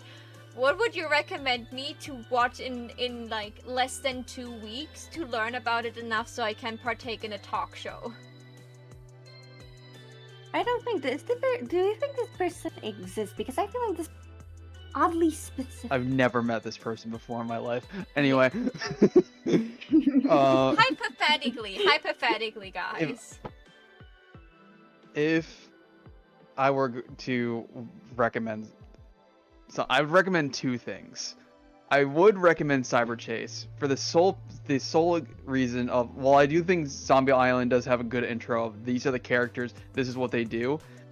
Cyber Chase, especially at the end, has this is the character's history. This is what they are. That is the whole point of the movie. This is what the characters are, and it's a slow boil for it, because like you said, you have like each level is kind of like trying to antagonize a specific character, and you understand, like, yeah, Scooby and Shaggy are scaredy cats, but once their friends are on the line, they're going to throw down the entire gauntlet. Or like Velma's intelligence is challenged, but she knows her friends too well, and she knows how this game is played, or she understands how this game is played. Maybe she doesn't know entirely. Like it's just like another level like Daphne and Fred, like they seem like they don't do a lot, but here they are, like, figuring out everything, because they are more than just pretty faces. And then the final level is just, here's where they came from, here's where they are now. it's a good call to what they used to look like and what they used to do and what they do now and how they've grown. If you just want funny, silly, goofy shit, we're 100% watching Reluctant Werewolf. That one was funny. I made Sunny watch this a few days ago. He's funny. Okay. So, question to the group. How do you guys feel about fan theories? And you know, like the next 4 questions are, you know, like theory stuff and like questioning how canon something is. Are you in for that, or are you more like nah, I'm not part of that group of weird? I just don't know much of the theories going on. Same, babe. Honey, same. we watch Scooby Doo. We're here for all the weird. Okay. So you guys are ready? Next question is, there are 4 questions. I have 1, 2, 3, 4 guests. I will play Eeny, Meeny, Miny, Moo with you guys, and every time Kai cannot answer, I let Eden answer first. Okay. Eeny, Meeny, Miny, Moo, and out are you. Octavia. Should there be Let's an go. extra member? I kind of answered this earlier, but if there is an extra member, it has to be a foiled Scooby, because everyone else has their foil. Like I said, Scrappy was close, but people found them too annoying. I don't know why. Scooby we need a guard dog. It's a child. All What? children are annoying. Yeah. We need a guard dog. We need the foil, the Scooby that's gonna stand his ground and literally just rip someone's throat out at a moment's notice. Yeah, but that would stop the silly If chase we are going to have- scenes. Yeah. No. What's fine. up? I said, but it would stop the silly chase scenes. Not all the time, because there's no guarantee that they're going once they split up, because there's also the thing that they can now split into 3 groups of 2 instead of 1 of 3 and 1 of 2. Of course, like don't worry, like that was just a joke. Yeah. Um. Well, but not necessarily. Like, it also would allow the groups to be shuffled a little bit better. Like, it could be both of the dogs, or it could be, you know, like Fred takes the guard dog and Scooby sticks with Shaggy. There is a character like that, but he never stayed. I don't think he was popular enough, because there's Scooby Dooby Doo. That was rarely mentioned and forgot to history, poor guy. He is Scooby Doo's cousin. Like, instead of being black, I'm brown, he's white. It has the same spots, the same size as Scooby, but like the name implies, he's kind of silly. He also speaks much better English than Scooby. Every other reason. dog does, even Scrappy. Yeah. Even Scooby Doo speaks better English than poor Scooby Doo, which is ironic because Scooby Doo has English than somebody literally called dumb. Yeah. But yeah, Scooby Doo worked like in the same way that you suggested, where they would split up. They would usually have like 2 dogs with one person, or you know, like 1 dog with one group and Scooby with the other, and so on and so forth. Or there would be just the 2 of them, like just Scooby and Dumb together. The reason why they were forgotten, right? Though, is because they were the Scooby and Scrappy puppy hour, and that was like peak. Like, I don't want to watch this. So even though like the rest of the characters were fine, it's because Scrappy was, you know, literally the main character, or one of the main characters, literally in the title. That's why. No, and I do remember specific episodes where Scooby Doo appears specifically, like in the normal series, not in puppy hour or whatever. Well, For yeah, example, he there appears was outside one. of it. Yeah, Yeah. there was one I remember distinctly. It was Halloween, and the monster in that episode was the headless rider. And I remember Sleepy distinctly Hollow. that Scooby Dum was in it. Sleepy Hollow, I think is the name. No, the Doulahan is the headless rider. Yeah. I don't think they called him that in the series. I don't remember because I saw this many years. Oh, don't worry. I was just like trying. I wanted to flex my knowledge about fictional creatures. You know, like I cannot flex in this show at all. So let me have this. I think it was the Pumpkin King actually. So it would be closer to what Jack Skellington was rather than the Doulahan. Mm. Because he lost his head and was using a pumpkin for a head. Yeah, there's maybe a a mix about between this. the Doulahan and what Jack Skellington was the Pumpkin King. I crashed. What are we talking about? Not your turn yet, but we're talking about if there should be an extra Scooby-Doo member, and Octavia said another dog that is smarter and stronger than Scooby, and Paige told us that this dog... smarter, but definitely stronger. And Paige told us that this dog already existed in the Scooby-verse. I do love Scooby Dum. I like Scooby Dum too. And I wanted they do another episode of BD too, but they never did. Girl only appeared once and then they just sent her to dog heaven. Well, Paige, if would you want an extra member to the Scooby Gang? I don't think so. Like, the current formula is so iconic that it appears in a lot of references, like here and there. Like, you will have like this blonde dude, this redhead girl, you know, the nerdy one, and then one extra dude, like in the dog. Like, this type would appear again and again, and whenever they try to change the formula, it always came out bad because, you know, like, that's the setup, right? That's the OG formula, and there's a reason why it stood the test of time. I even tried to make, I remember there's this show that is basically a wannabe Scooby-Doo. I watched about it in a YouTube video, but basically it was discontinued because it was just Scooby-Doo but other characters, right? Obviously it did not work out. And no, I think it's good the way it is. I don't think it needs extra characters, but I just wish there was a series where there was like Scooby-Doo, Scooby-Dum, and Scooby-Dee, for example, and Scrappy-Doo, like the dogs, just the dogs hanging out, the dogs solving mysteries, you know? That would be funny. Kai? Okay, Sunny, would you want an extra member? I like it when they did the rotating celebrities and cartoon characters. If they're gonna have like a fifth member, I want someone that's rotating. Batman.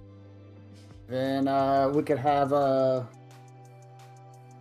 another famous person the next day. That sure could work. They made it work kind of in the past. I don't say if it worked good, but they made it work. Like, second episode of that is like, we'll take you back to the Batcave for some bat milk and bat cookie. Batman. Batman is real. Okay, Eden, would you want an extra member? I don't think I want an extra member, but I'd be interested in the possibility of an extra member. Like, I personally, like I said earlier, I hated Scooby-Doo and Guess Who. But like, there are some good episodes where they do have that like guest character come along or something. But I think if you're gonna do something like that, it works better sporadically. I don't think every episode should have it, otherwise it's just like, it feels less important. But also like, you know, like in Scooby Doo 2 Monsters Unleashed, I feel like Seth Green's character, the like Velma's love interest in that movie, was kind of like a potential extra member of the gang, in that they were nerdy, they wanted to help solve the mystery, but they were also like a suspect. I think if you're gonna go the way of having like a like person who's like a friend of the gang or whatever be like just there when it's relevant to them, I think you have to throw suspicion on them sometimes, you know? You have to like What about give them motive behind the mystery as well. What were you saying, Paige? what about that? What if the writer from Hex Girls wasn't evil? Yeah, like that. Like he is sus, but he is also, you know, like a writer and also into mysteries and also, you know, like... That's a great example of exactly what I was saying. Is like, you know, if it turned out to not be him and was just the town, like that would have worked as well. And they like he had great chemistry with the gang and stuff, but you were also a little bit suspicious of him the whole time, you know. And then like he did turn out to be the villain. Like that's what I think, like that kind of like guest character works best. Is when you're like, oh, this person has like ulterior motives. Even in like the Scooby Doo Mystery Incorporated show, you had secondary characters who would show up in every episode that like they didn't look like villains of this episode, but they did look like overarching villains. You were like, I'm suspicious of you that you're the grand master behind this kind of thing. And that made those characters interesting. And like, so there's that. I think if I wanted a full, like, permanent member of the gang, I would want you to make Velma less of a bitch. Because that's very much modern Velma is very, like, she's very, like, what's it? When you're like, she can be very pessimistic in a lot of interpretations now. I think if you take away that aspect from Velma, you could give that to a different character. Like you could add, all the gang are very much different tables at a 60s era high school. You've got Fred that sits at the jock table. You've got Shaggy that sits at the stoner table. You've got Velma that like is off doing science projects instead of going to lunch. You've got Daphne that would be the popular girl and cares about fashion. I think you should add a goth. Basically, you take Thorn from the Hex Girls and just make her a permanent member, but like probably someone else actually. But then you give them the pessimistic role. You give them the like. You give them the the role of mildly antagonistic towards everyone else in the episode, like the person who's like first to blame the wrong person. They're like, oh well, this person's sus and I don't like them, you know. You make them a bit more like edgy, and then the other members of the gang can like mellow that person out and like kind of like the policeman from Zombie Island. You know, because he starts out all grumpy and stuff, and you know, like antagonistic towards everybody, and then turns out he's a good guy. Oh, the gardener.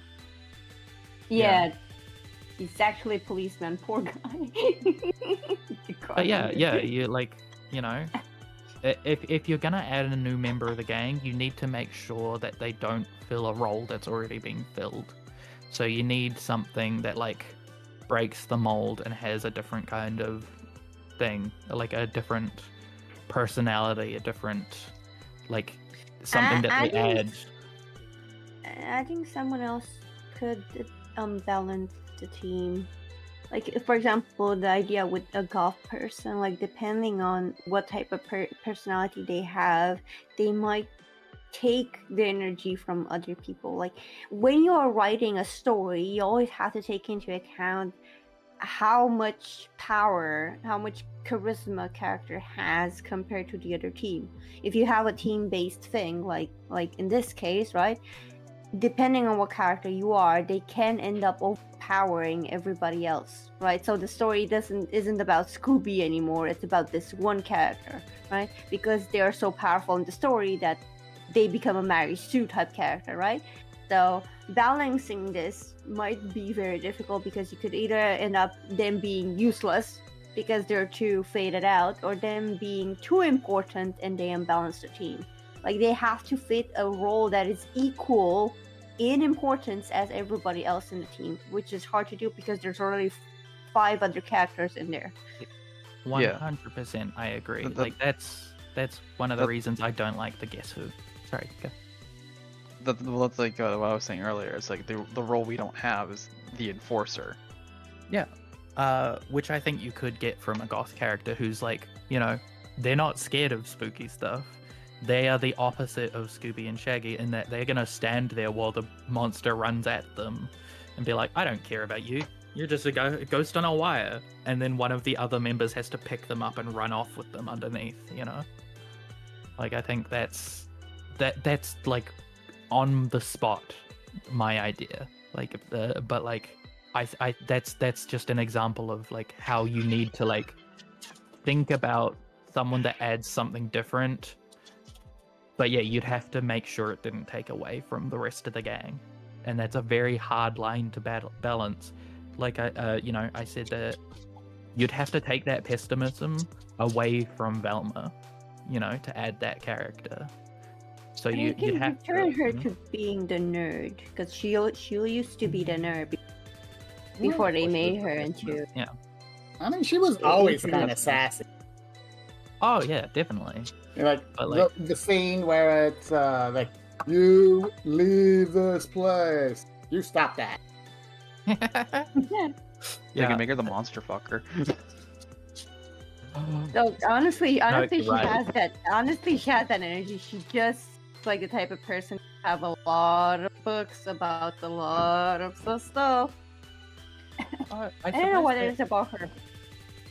I suppose that is a like type of character that they don't have, is the supernatural expert. They've got the science expert in Velma, but they don't have anyone who's like knows actually about these monsters. Sometimes they don't have a cryptid counselor. But like, and sometimes it's Scooby and Shaggy because they're specifically scared of them. But yeah, they don't have a person to be like, hold on, why does the chupacabra look like a gorilla? It's supposed to like giggle like a hyena. It's supposed to suck blood, but like, wouldn't that ruin the whole thing? Like, if you have an expert and you immediately tell that is not a real thing. Like, they're like, listen, guys, I know you heard this before. That's a person in a mask. Oh yeah, like that's the thing, is that's like you would need to write you would need, like, that would have to be like a element of the clues. They would have to be like a skeptic person who believes it's real until they see something that disproves the lore of that monster, and then they can add that to the clues, and then Velma can solve it, kind of thing. But like, then that's a person that makes you think that it's not a person in a like, you know, it's not a person in a costume until they go, well, actually, the witch's ghost wouldn't fucking be haunting. They would be casting spells instead of just floating at you, you know? Yeah. Like, well, like a good example is actually what you brought up is a chupacabra. What does chupacabra mean? It's a monster. It's a goat kind of no, monster. like chupacabra means something. Like, what does chupacabra literally translate to? Goat sucker or something like that. Yeah, they just eat goats. That's all they do. Good Metal Gear Solid. Okay, so like, yes, I could see that. Like, you know, like someone that would be like super into, you know, like into all the mythical, magical stuff, and like they would also be kind of a nerdy person, but like in this very specific thing. They would very hard clash with Velma most of the time, but in a funny way. Of like, but like when it's like about to solve this mystery, they're like, hey, so this, like, you know, like Scooby and Shaggy are scared, so it's like, you don't need to be scared. Like, I looked very closely at this like a sleepy hollow kind of character, and I saw a hat. You know what the sleepy hollow doesn't have? A Doodleham doesn't have a hat, so this is obviously fake. Until we find a real ghost, like this would also mix well with the having also like having like sometimes real monsters and sometimes costume people, because then suddenly we would have an expert on how to get rid of the real monster. They're like, oh yeah, werewolves actually hate silver and also hate this and that, and they would have someone that could tell them that. That would kind of work. But it would be weird to introduce someone new. Swap out another character. Like, you keep the formula, but for example, you put Velma in this character, but you take out Daphne, for example, or Shaggy, for example. Like, if you take or someone you out, have it in a rotation. If you take someone out, I think it would destroy it more than have this character appear as a guest. Or have them appear like temporarily, just human, kind of like the advice person. Like some series have a, you know, like a thing where if they hit a road, they'll go to this one specific person knows about the stuff, rather than have them be an ongoing character there. Hot dog Actually, water. you know what we need more of? What? Red herring. They need to bring back red herring. I brought him up earlier. Yeah. So one thing I like about this entire topic before I go to the next question is like, this is a bad example because I barely watched it, but like in the newer version of Powerpuff Girls, that was like dog shit as far as I could see. Like, they had literally an entire episode that was just like making fun of a drug trip.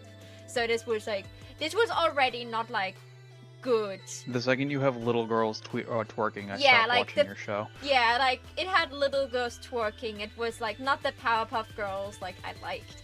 And they introduced a new girl. I don't know how long she was introduced as like the fourth member, but like I personally am not that big of a fan to have like a functioning group and then introduce a new person that suddenly has to fit in.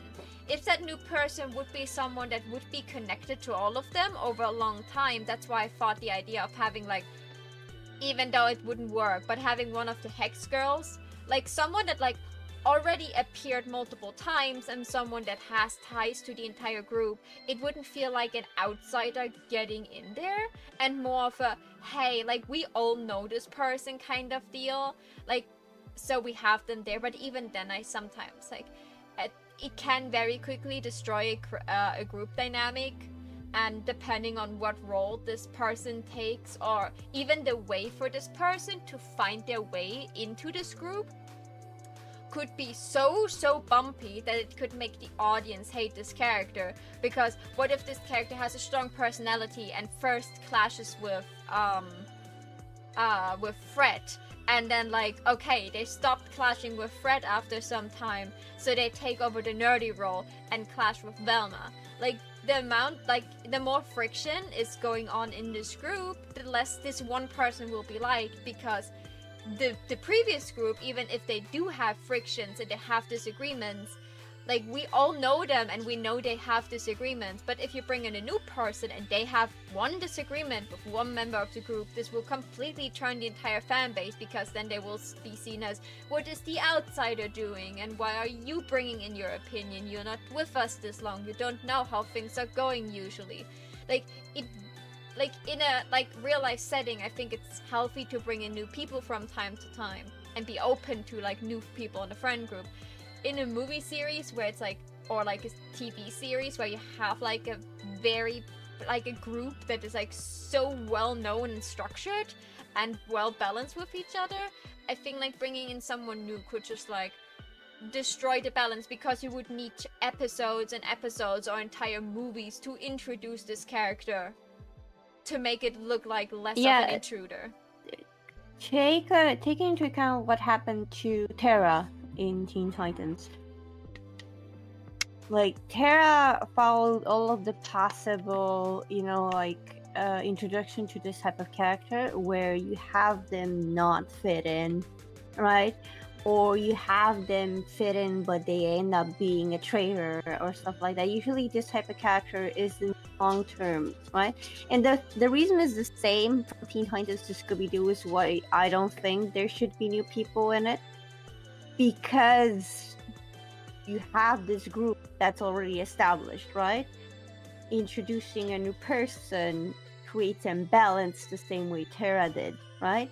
Terra didn't have a specific role to fill, even though they made an effort to make her different from everybody else. She had her own quirks. She had her, play into it. She was the insecure one, you didn't have a character like, she wasn't a girly girl like Starfire, but she wasn't, like a goth like Raven. She was her own character, but she still had a hard time fitting in with setup. And it only worked because it was part of, the idea of the episode is the fact that she doesn't fit in. I feel like if they tried to shoehorn her in, it wouldn't have gone so well, right? Because they already have the team. And that's kind of my opinion. Sorry about being too opinionated about it. Oh no, it's fine. I mean, I could also see it be more like instead of a new member, they have a bunch of friends that are specialists.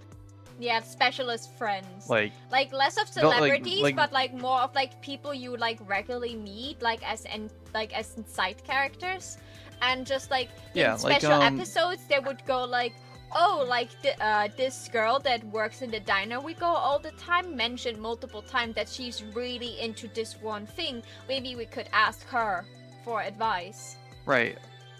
Or Velma isn't Velma's a general scientist. She's not a rocket scientist, so she might not know if there's a rocket involved for whatever reason, how the rocket operates. But she does know someone who is a rocket scientist, and they can go to that person. Yeah, something like this would work. Amy also had an interesting idea. Wait, let me scroll up and see. Oh god, I hate this scrolling. Wait. So you see them, but you see them more than once, but they're not an official member of the gang. Yeah, I found Amy's answer. She said, I could see a modern remake of the series where it's from the point of view of the new character. That could be interesting. It could be someone new joining in, and you just see it from their point of view. It's a complete remake. You need to get to know all of those characters again for all the people that are not watching for 50 plus years now Scooby-Doo. So you introduce all those characters through the lens of someone that doesn't know them or just knows them from the side. Hey, I see you guys with the bus around all the time, kind of deal. The deal I have heard of you but I don't know you kind of situation. I could see that. I'm not too deep into Scooby-Doo that I could reject this entirely, but I can see why this could still be problematic for hardcore fans. But everything new is hard for hardcore fans, trust me. I know that way too well. Okay, next question, and the person this time who answer it first will be Sunny. Is Ultra Instinct Shaggy canon?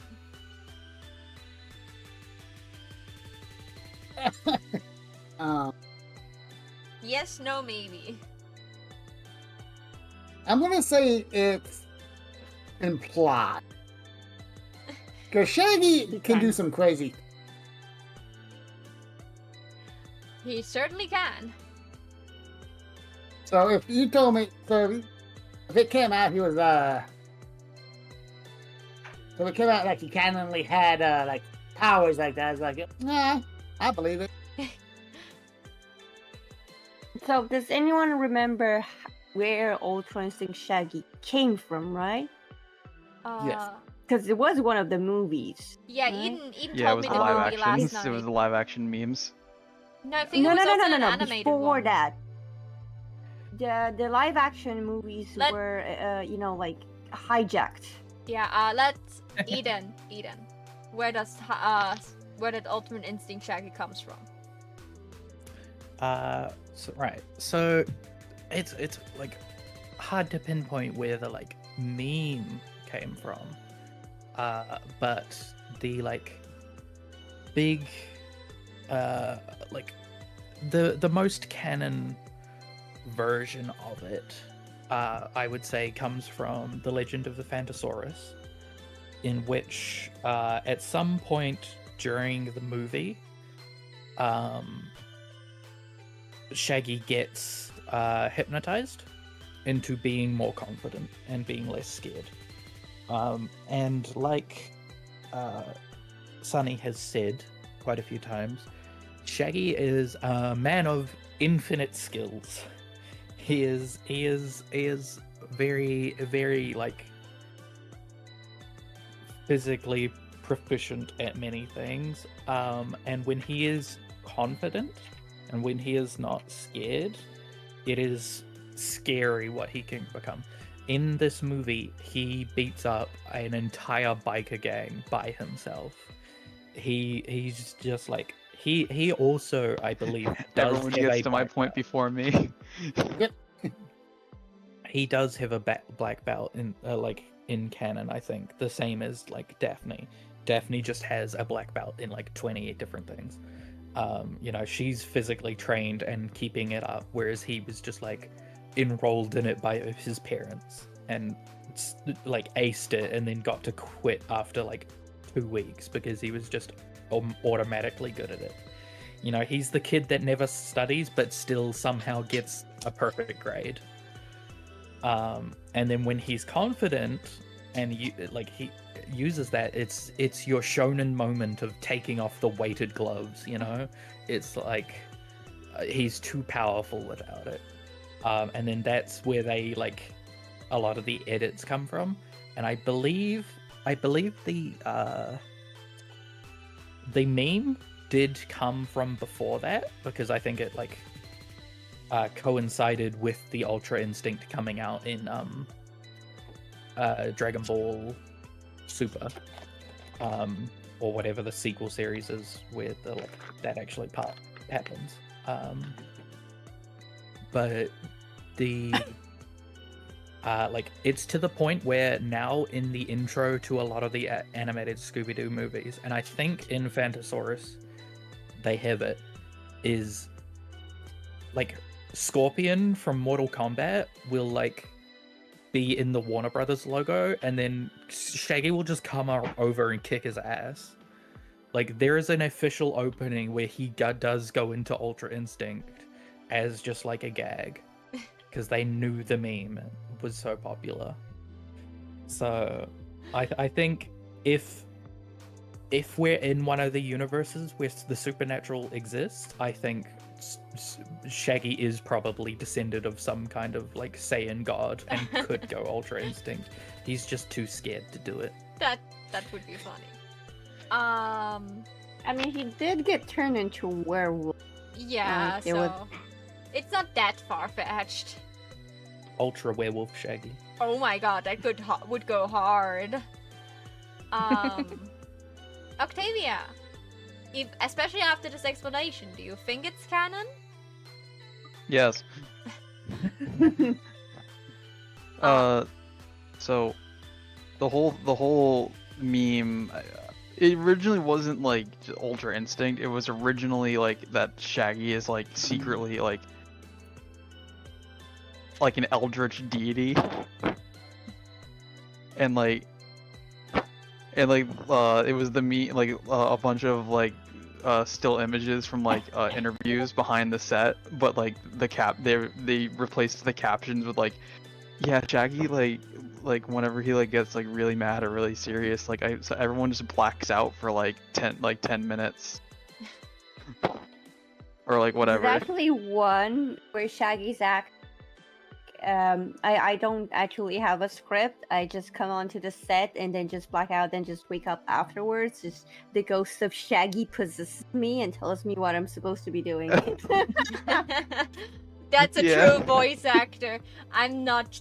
I go in as Maho, but when I'm in front of the microphone, my name is Shaggy. And I will be Shaggy until they say, and that's all for today. It's a true voice actor. Yeah, there were a lot of memes with the cast from the live action. You know, like saying stuff and then the subtitles being replaced with something really absurd, like relating 99% to Shaggy being some sort of god entity thing. Yeah. And, But, and that's like, where I'm the quite meme sure- originates. I'm yeah, pretty sure. but somebody, But I mean, somebody told me I can't attest to it, right? Because I saw it on a YouTube video with somebody explaining it at the time, right? I think it was the guy that used to do memes, right? He would explain memes, but they canceled him, and now there's another guy doing memes explanations. But I don't remember. All I remember is that they pinpoint the place to what he said, that moment where he beat up an entire gang of bikers, you know, like all epic style, right? Yeah. Um, Like, And it- well, yeah, but like that was after Super had come out, and that's obviously Ultra Instinct, and people remembered the old, you know, Eldritch God memes. Like, oh, Shaggy has Ultra Instinct, and I think that's how it evolved. Octavia, your Like, it was a mic. natural evolution. Octavia, your mic is sounding sometimes like if you would blow inside of there's a lot of wind. Is your crisp on? My bad. Is that better? Well, no, now I don't hear it now. I hope. Yeah, Please continue. I'm It's sorry. too close to my face.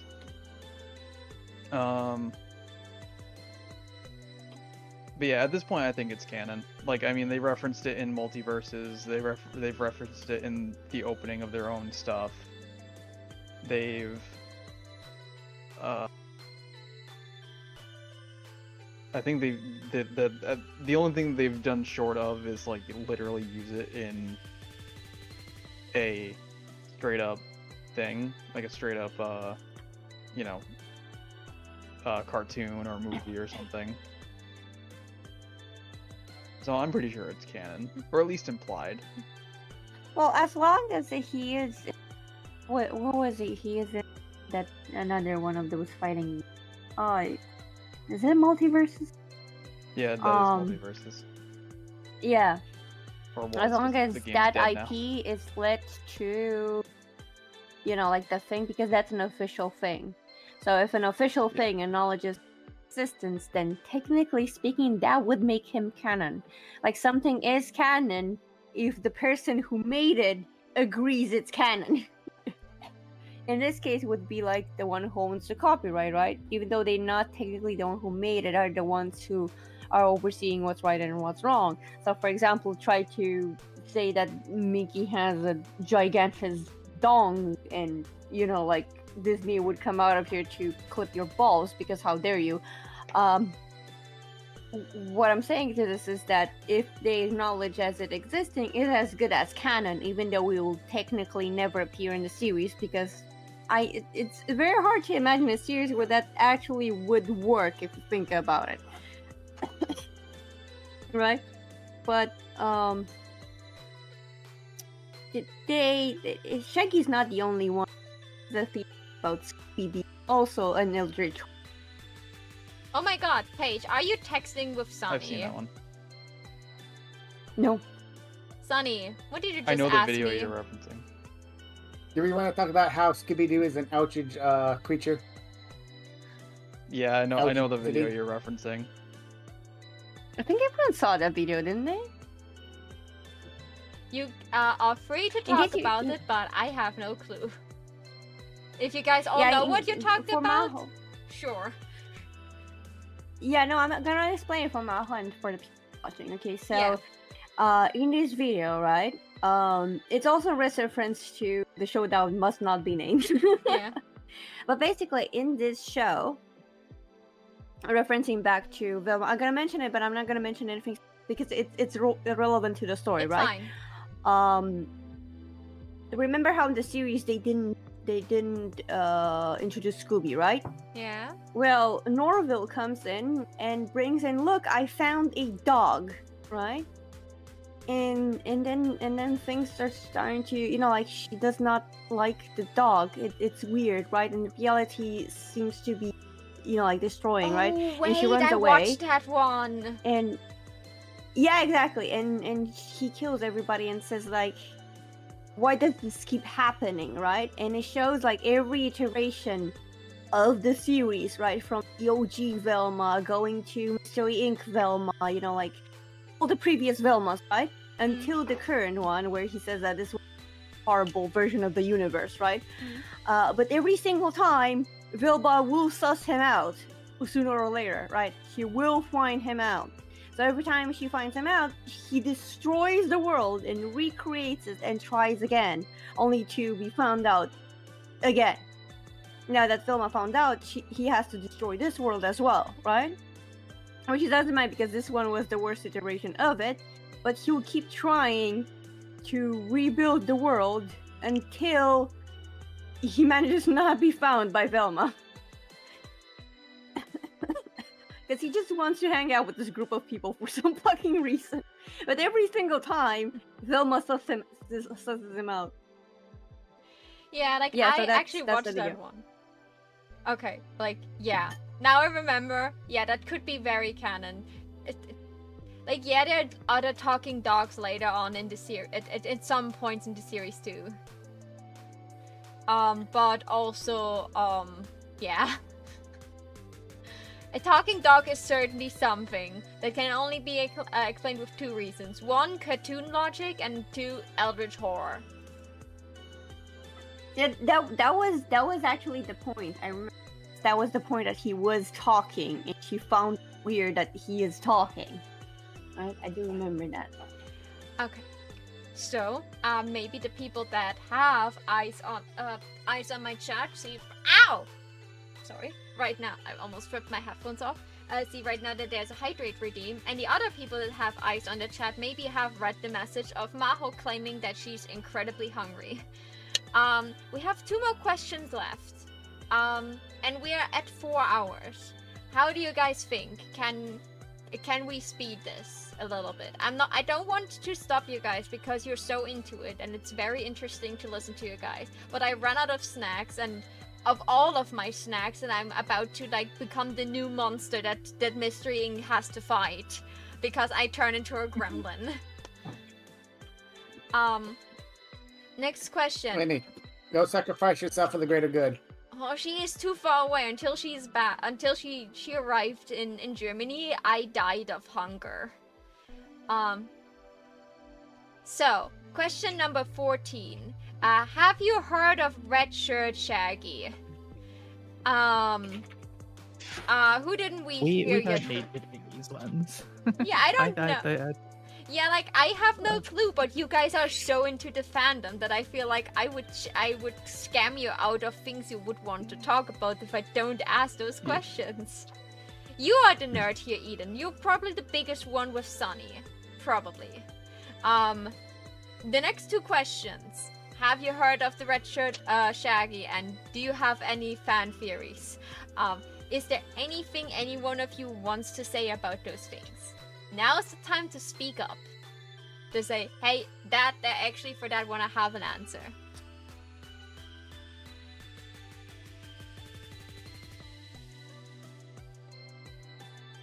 That is the time where you guys actually speak up and talk to me, you know? Out of order. I don't need to call a name. You can just say, here I have something to say about question 14 or 15. Especially, I'm wondering why I don't hear Eden's voice, who wrote those questions. I'm pretty sure she wanted to say something about this. I do remember Eden actually mentioning the shit thing right before we started. Yeah, like she explained it to me because I didn't know it. I don't know it either. It was about. Right. Yeah, I kind of went off about it, at the start so that Maho could tell whether she wanted to include the question or not. I'm gonna bow out here because I need to run to the supermarket. Well, it was nice to have And you it closes here. in. And we are more or less at the Yeah. end anyway. So thank you so much for staying so far. Please everyone, like look at Copy, aka Octavia. Check her out if you want. And we'll probably have her here at another time, at another place. Not another place, another time. We will definitely find each other again. Probably. Enjoy your grocery trip. Don't get lost. If you see I'm very in and out. If you see a Great Dane, if it talks, tell us. Be mildly concerned. Be mildly concerned and tell us. It all depends on how much take. If consider about, don't worry about it. If you didn't worry about it. Yeah, don't worry. As co-host, I think I'll elect that that this is a good time to wrap up, and I don't think I think we've talked enough about fan theories and stuff, and I'm the only person who knows about.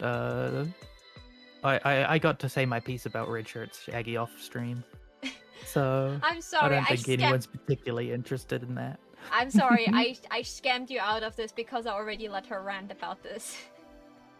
No. Okay. Then I will follow my co-host's lead and don't starve myself to death. And thank everyone for watching and enjoying this. The next talk show will probably be an expert. Me sweatingly stare at Sunny if he's free in 2 weeks.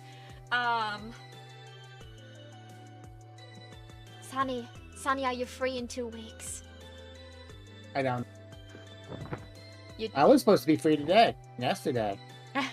So it's a maybe. I will note that down.